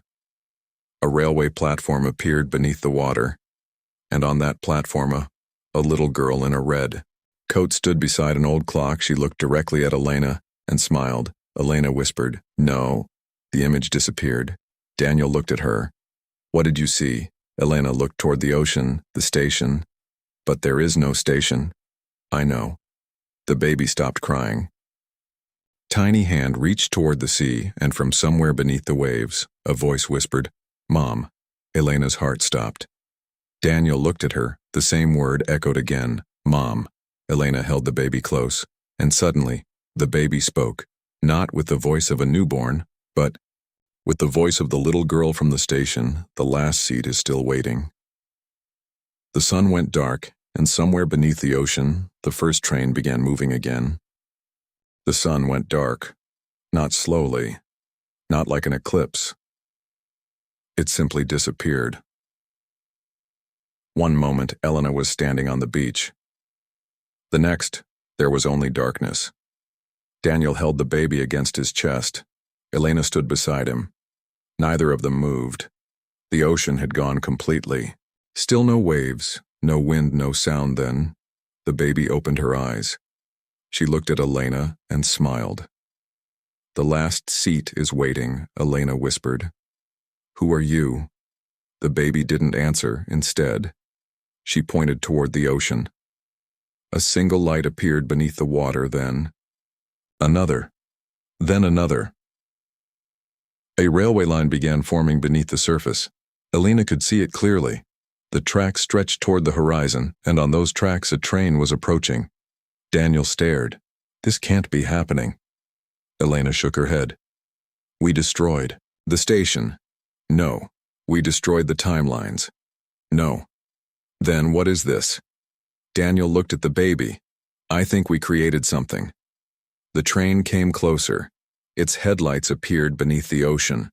The water began rising, but instead of flooding the beach, it separated a path open through the sea. Elena could see the railway tracks beneath it. The train stopped. A door opened. Inside, there was one seat. The red seat. Elena stared at it. Daniel stepped forward. "No." Elena grabbed his arm. "Wait." A voice came from inside. "The train. Only one passenger." Daniel looked at Elena. "Don't go." Elena looked at the baby. The child was no longer crying. She was smiling. Elena understood. "This isn't for me." "Then who?" She looked at Daniel. "You." Daniel froze. "No. You have to go, Elena. You've spent your whole life looking for your sister, and then your daughter. You finally found both. I can't leave you. You aren't leaving me." "Then why?" "Because the station needs someone to close the last door." Daniel shook his head. "I won't let you." Elena stepped closer. She touched his face. "You don't have to." Daniel stared at her. "What does that mean?" "It means I finally understand." "What?" "The station was never asking us to sacrifice someone. It was asking us to stop sacrificing ourselves." Daniel looked toward the train. "Then what do we do?" Elena smiled. "We sit together." The train door remained open, one red seat, one empty space beside it. Daniel looked confused. "There's only one seat." Elena smiled. "Not anymore." She stepped inside. Daniel followed. The baby remained outside. The moment Elena sat down, the train began moving. But it wasn't moving forward. It wasn't moving backward. It was moving nowhere. The world outside disappeared. The ocean vanished. The beach vanished. The sky vanished. Everything became white. Elena looked at Daniel. "Where are we?" Daniel shook his head. "I don't know." The baby appeared across from them, but she was no longer a baby. She was 5, then 17, then 30, then 70. Every age. Every version. All at once. Elena stared. "You." The girl smiled. "Me, Daniel," whispered. "My daughter." The girl nodded. "But I'm also your sister." He froze. "And I'm Elena." She looked at Elena. "And I'm you." Elena finally understood. The station had never created separate people. It had separated possibilities. Every version was a fragment of the same existence. Every passenger, every child, every parent, every future, every past, they were all connected. The girl sat opposite them. "Do you know why the station was called Northbridge?" Elena shook her head. "Because it was built between two things." "What?" "Things. Choice and consequence." Daniel looked at her. "Who built it?" The girl smiled. "Everyone." Elena frowned. "Everyone. Every person who ever wished they could change something. Every person who lost someone. Every person who wondered what might have happened. They created the station, but there was never a machine. There was only desire." Elena looked around the train. "So all of this, the trains, the doors, the timelines, the passengers, they were created by people who couldn't accept reality." Daniel looked down, "And us. You were the last." Elena stared. "Last what?" "The last people who refused to let go." Daniel looked toward the window. "What happens now?" The girl smiled. "Now you decide." Again. No. This is the last choice. Elena looked at Daniel. What are the choices? The girl pointed toward the front of the train. One door takes you back, one takes you forward, and the last. She pointed toward the empty space behind them. Takes you nowhere, Elena asked. What happens if we go back? You can change. Everything, everything. Your mother lives, your father lives, Daniel's sister lives, your daughter lives. Every timeline continues. Daniel looked hopeful, and forward. You keep this life, one life, no station, no timelines, no ghosts, no second chances. Elena looked at the final door, and nowhere. The girl smiled. You stopped choosing. Daniel looked at Elena. What does that mean? No past. No future. No possibility. Only peace. Elena thought about it. For years, she had wanted another chance, another version, another timeline, another way. But now, she understood something. A perfect life didn't exist. A life without pain didn't exist. A life without loss didn't exist. The only thing that mattered was being alive while you had it. Elena stood. I choose forward. Daniel stood beside her. So do I. The girl smiled. Then sit down. They sat. The train began moving. The white world started disappearing. Elena saw her mother standing in a garden, smiling, her father sitting beside her, Daniel's sister running through a field, her daughter older, now walking toward them. Every lost person, every forgotten face, every abandoned possibility appeared for one final moment, not as ghosts, not as memories, but as possibilities saying goodbye. Elena cried. Daniel held her hand. The girl stood at the door. Goodbye, Elena. Looked at her. Will I ever see you again? The girl smiled. You already have. Then she stepped off the train. The doors closed. The train moved faster. The images disappeared. The white world became darkness. Then light. Elena opened her eyes. She was back on the beach. Morning had returned. The sun was rising. Daniel stood beside her, and the baby was sleeping in his arms. Elena looked at the ocean. Nothing moved. No train. No tracks. No station. She smiled. It's over. Daniel looked at her. Really? Elena nodded. Really? He smiled. They walked toward the house. For the first time, there was no fear behind them. No clock. No countdown. No voice calling their names. Just the sound of waves and the baby breathing. They entered the house. Daniel placed the baby in her room.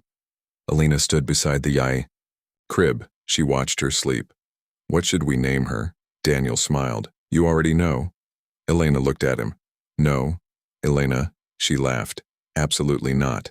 Why? Because there are already enough Elenas. Daniel smiled. Then what?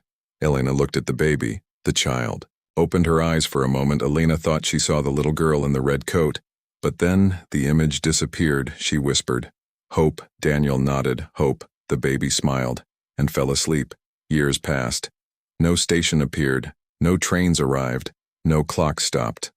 Life became ordinary. And that, more than anything, was the miracle. Elena grew older. Daniel grew older. Their daughter grew older. They celebrated birthdays. They fought over small things. They traveled. They laughed. They lost people. They gained people. They made mistakes. They apologized. They moved forward, exactly as people were meant to. One evening, many years later, Elena sat on the porch. Her daughter was beside her, now a young woman. She looked at the sunset. Mom, Elena smiled. Yes. Do you ever wonder what would have happened if you'd chosen differently? Elena looked at the horizon. Every day, her daughter smiled. Do you regret it? No. Not even once. Elena shook her head. Regret is just another door. Her daughter looked confused. A door. Yes, you can spend your entire life standing in front of it, wondering what's on the other side, or you can turn around and look at what's already in front of you. Her daughter smiled. I like that. Elena looked toward the ocean. The sun was disappearing. A small red light appeared far. Away, she stared. Her daughter noticed. What is it? Elena smiled. Nothing. Are you sure? Yes, the light disappeared. Elena looked down. A small brass key rested on the table. She touched it. It was cold, completely ordinary. Her daughter picked it up. What is this? Elena took it from her. Nothing important.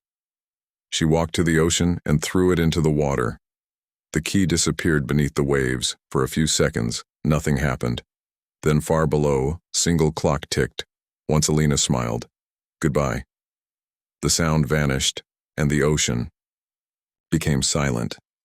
Forever. Many years later, Elena died peacefully. She was surrounded by the people she loved. Her daughter held her hand. Daniel sat beside her. The room was warm. The windows were open. Birds were singing outside. There was no station, no train, no clock. Elena looked at Daniel. I think I'm ready, he smiled. I know. She looked at her daughter. Take care of each other. Her daughter cried. We will. Elena closed her eyes. Her last thought wasn't about the past, it wasn't about the future. It wasn't about another life, it was about the first morning. The first sunrise. The first moment when she had finally chosen to stay. Then everything became quiet. Years later, Daniel died too, and their daughter grew old. She had children, and they had children. The story became a family story. Then, a strange story. Then a forgotten story. Eventually, nobody remembered the station. Nobody remembered the trains.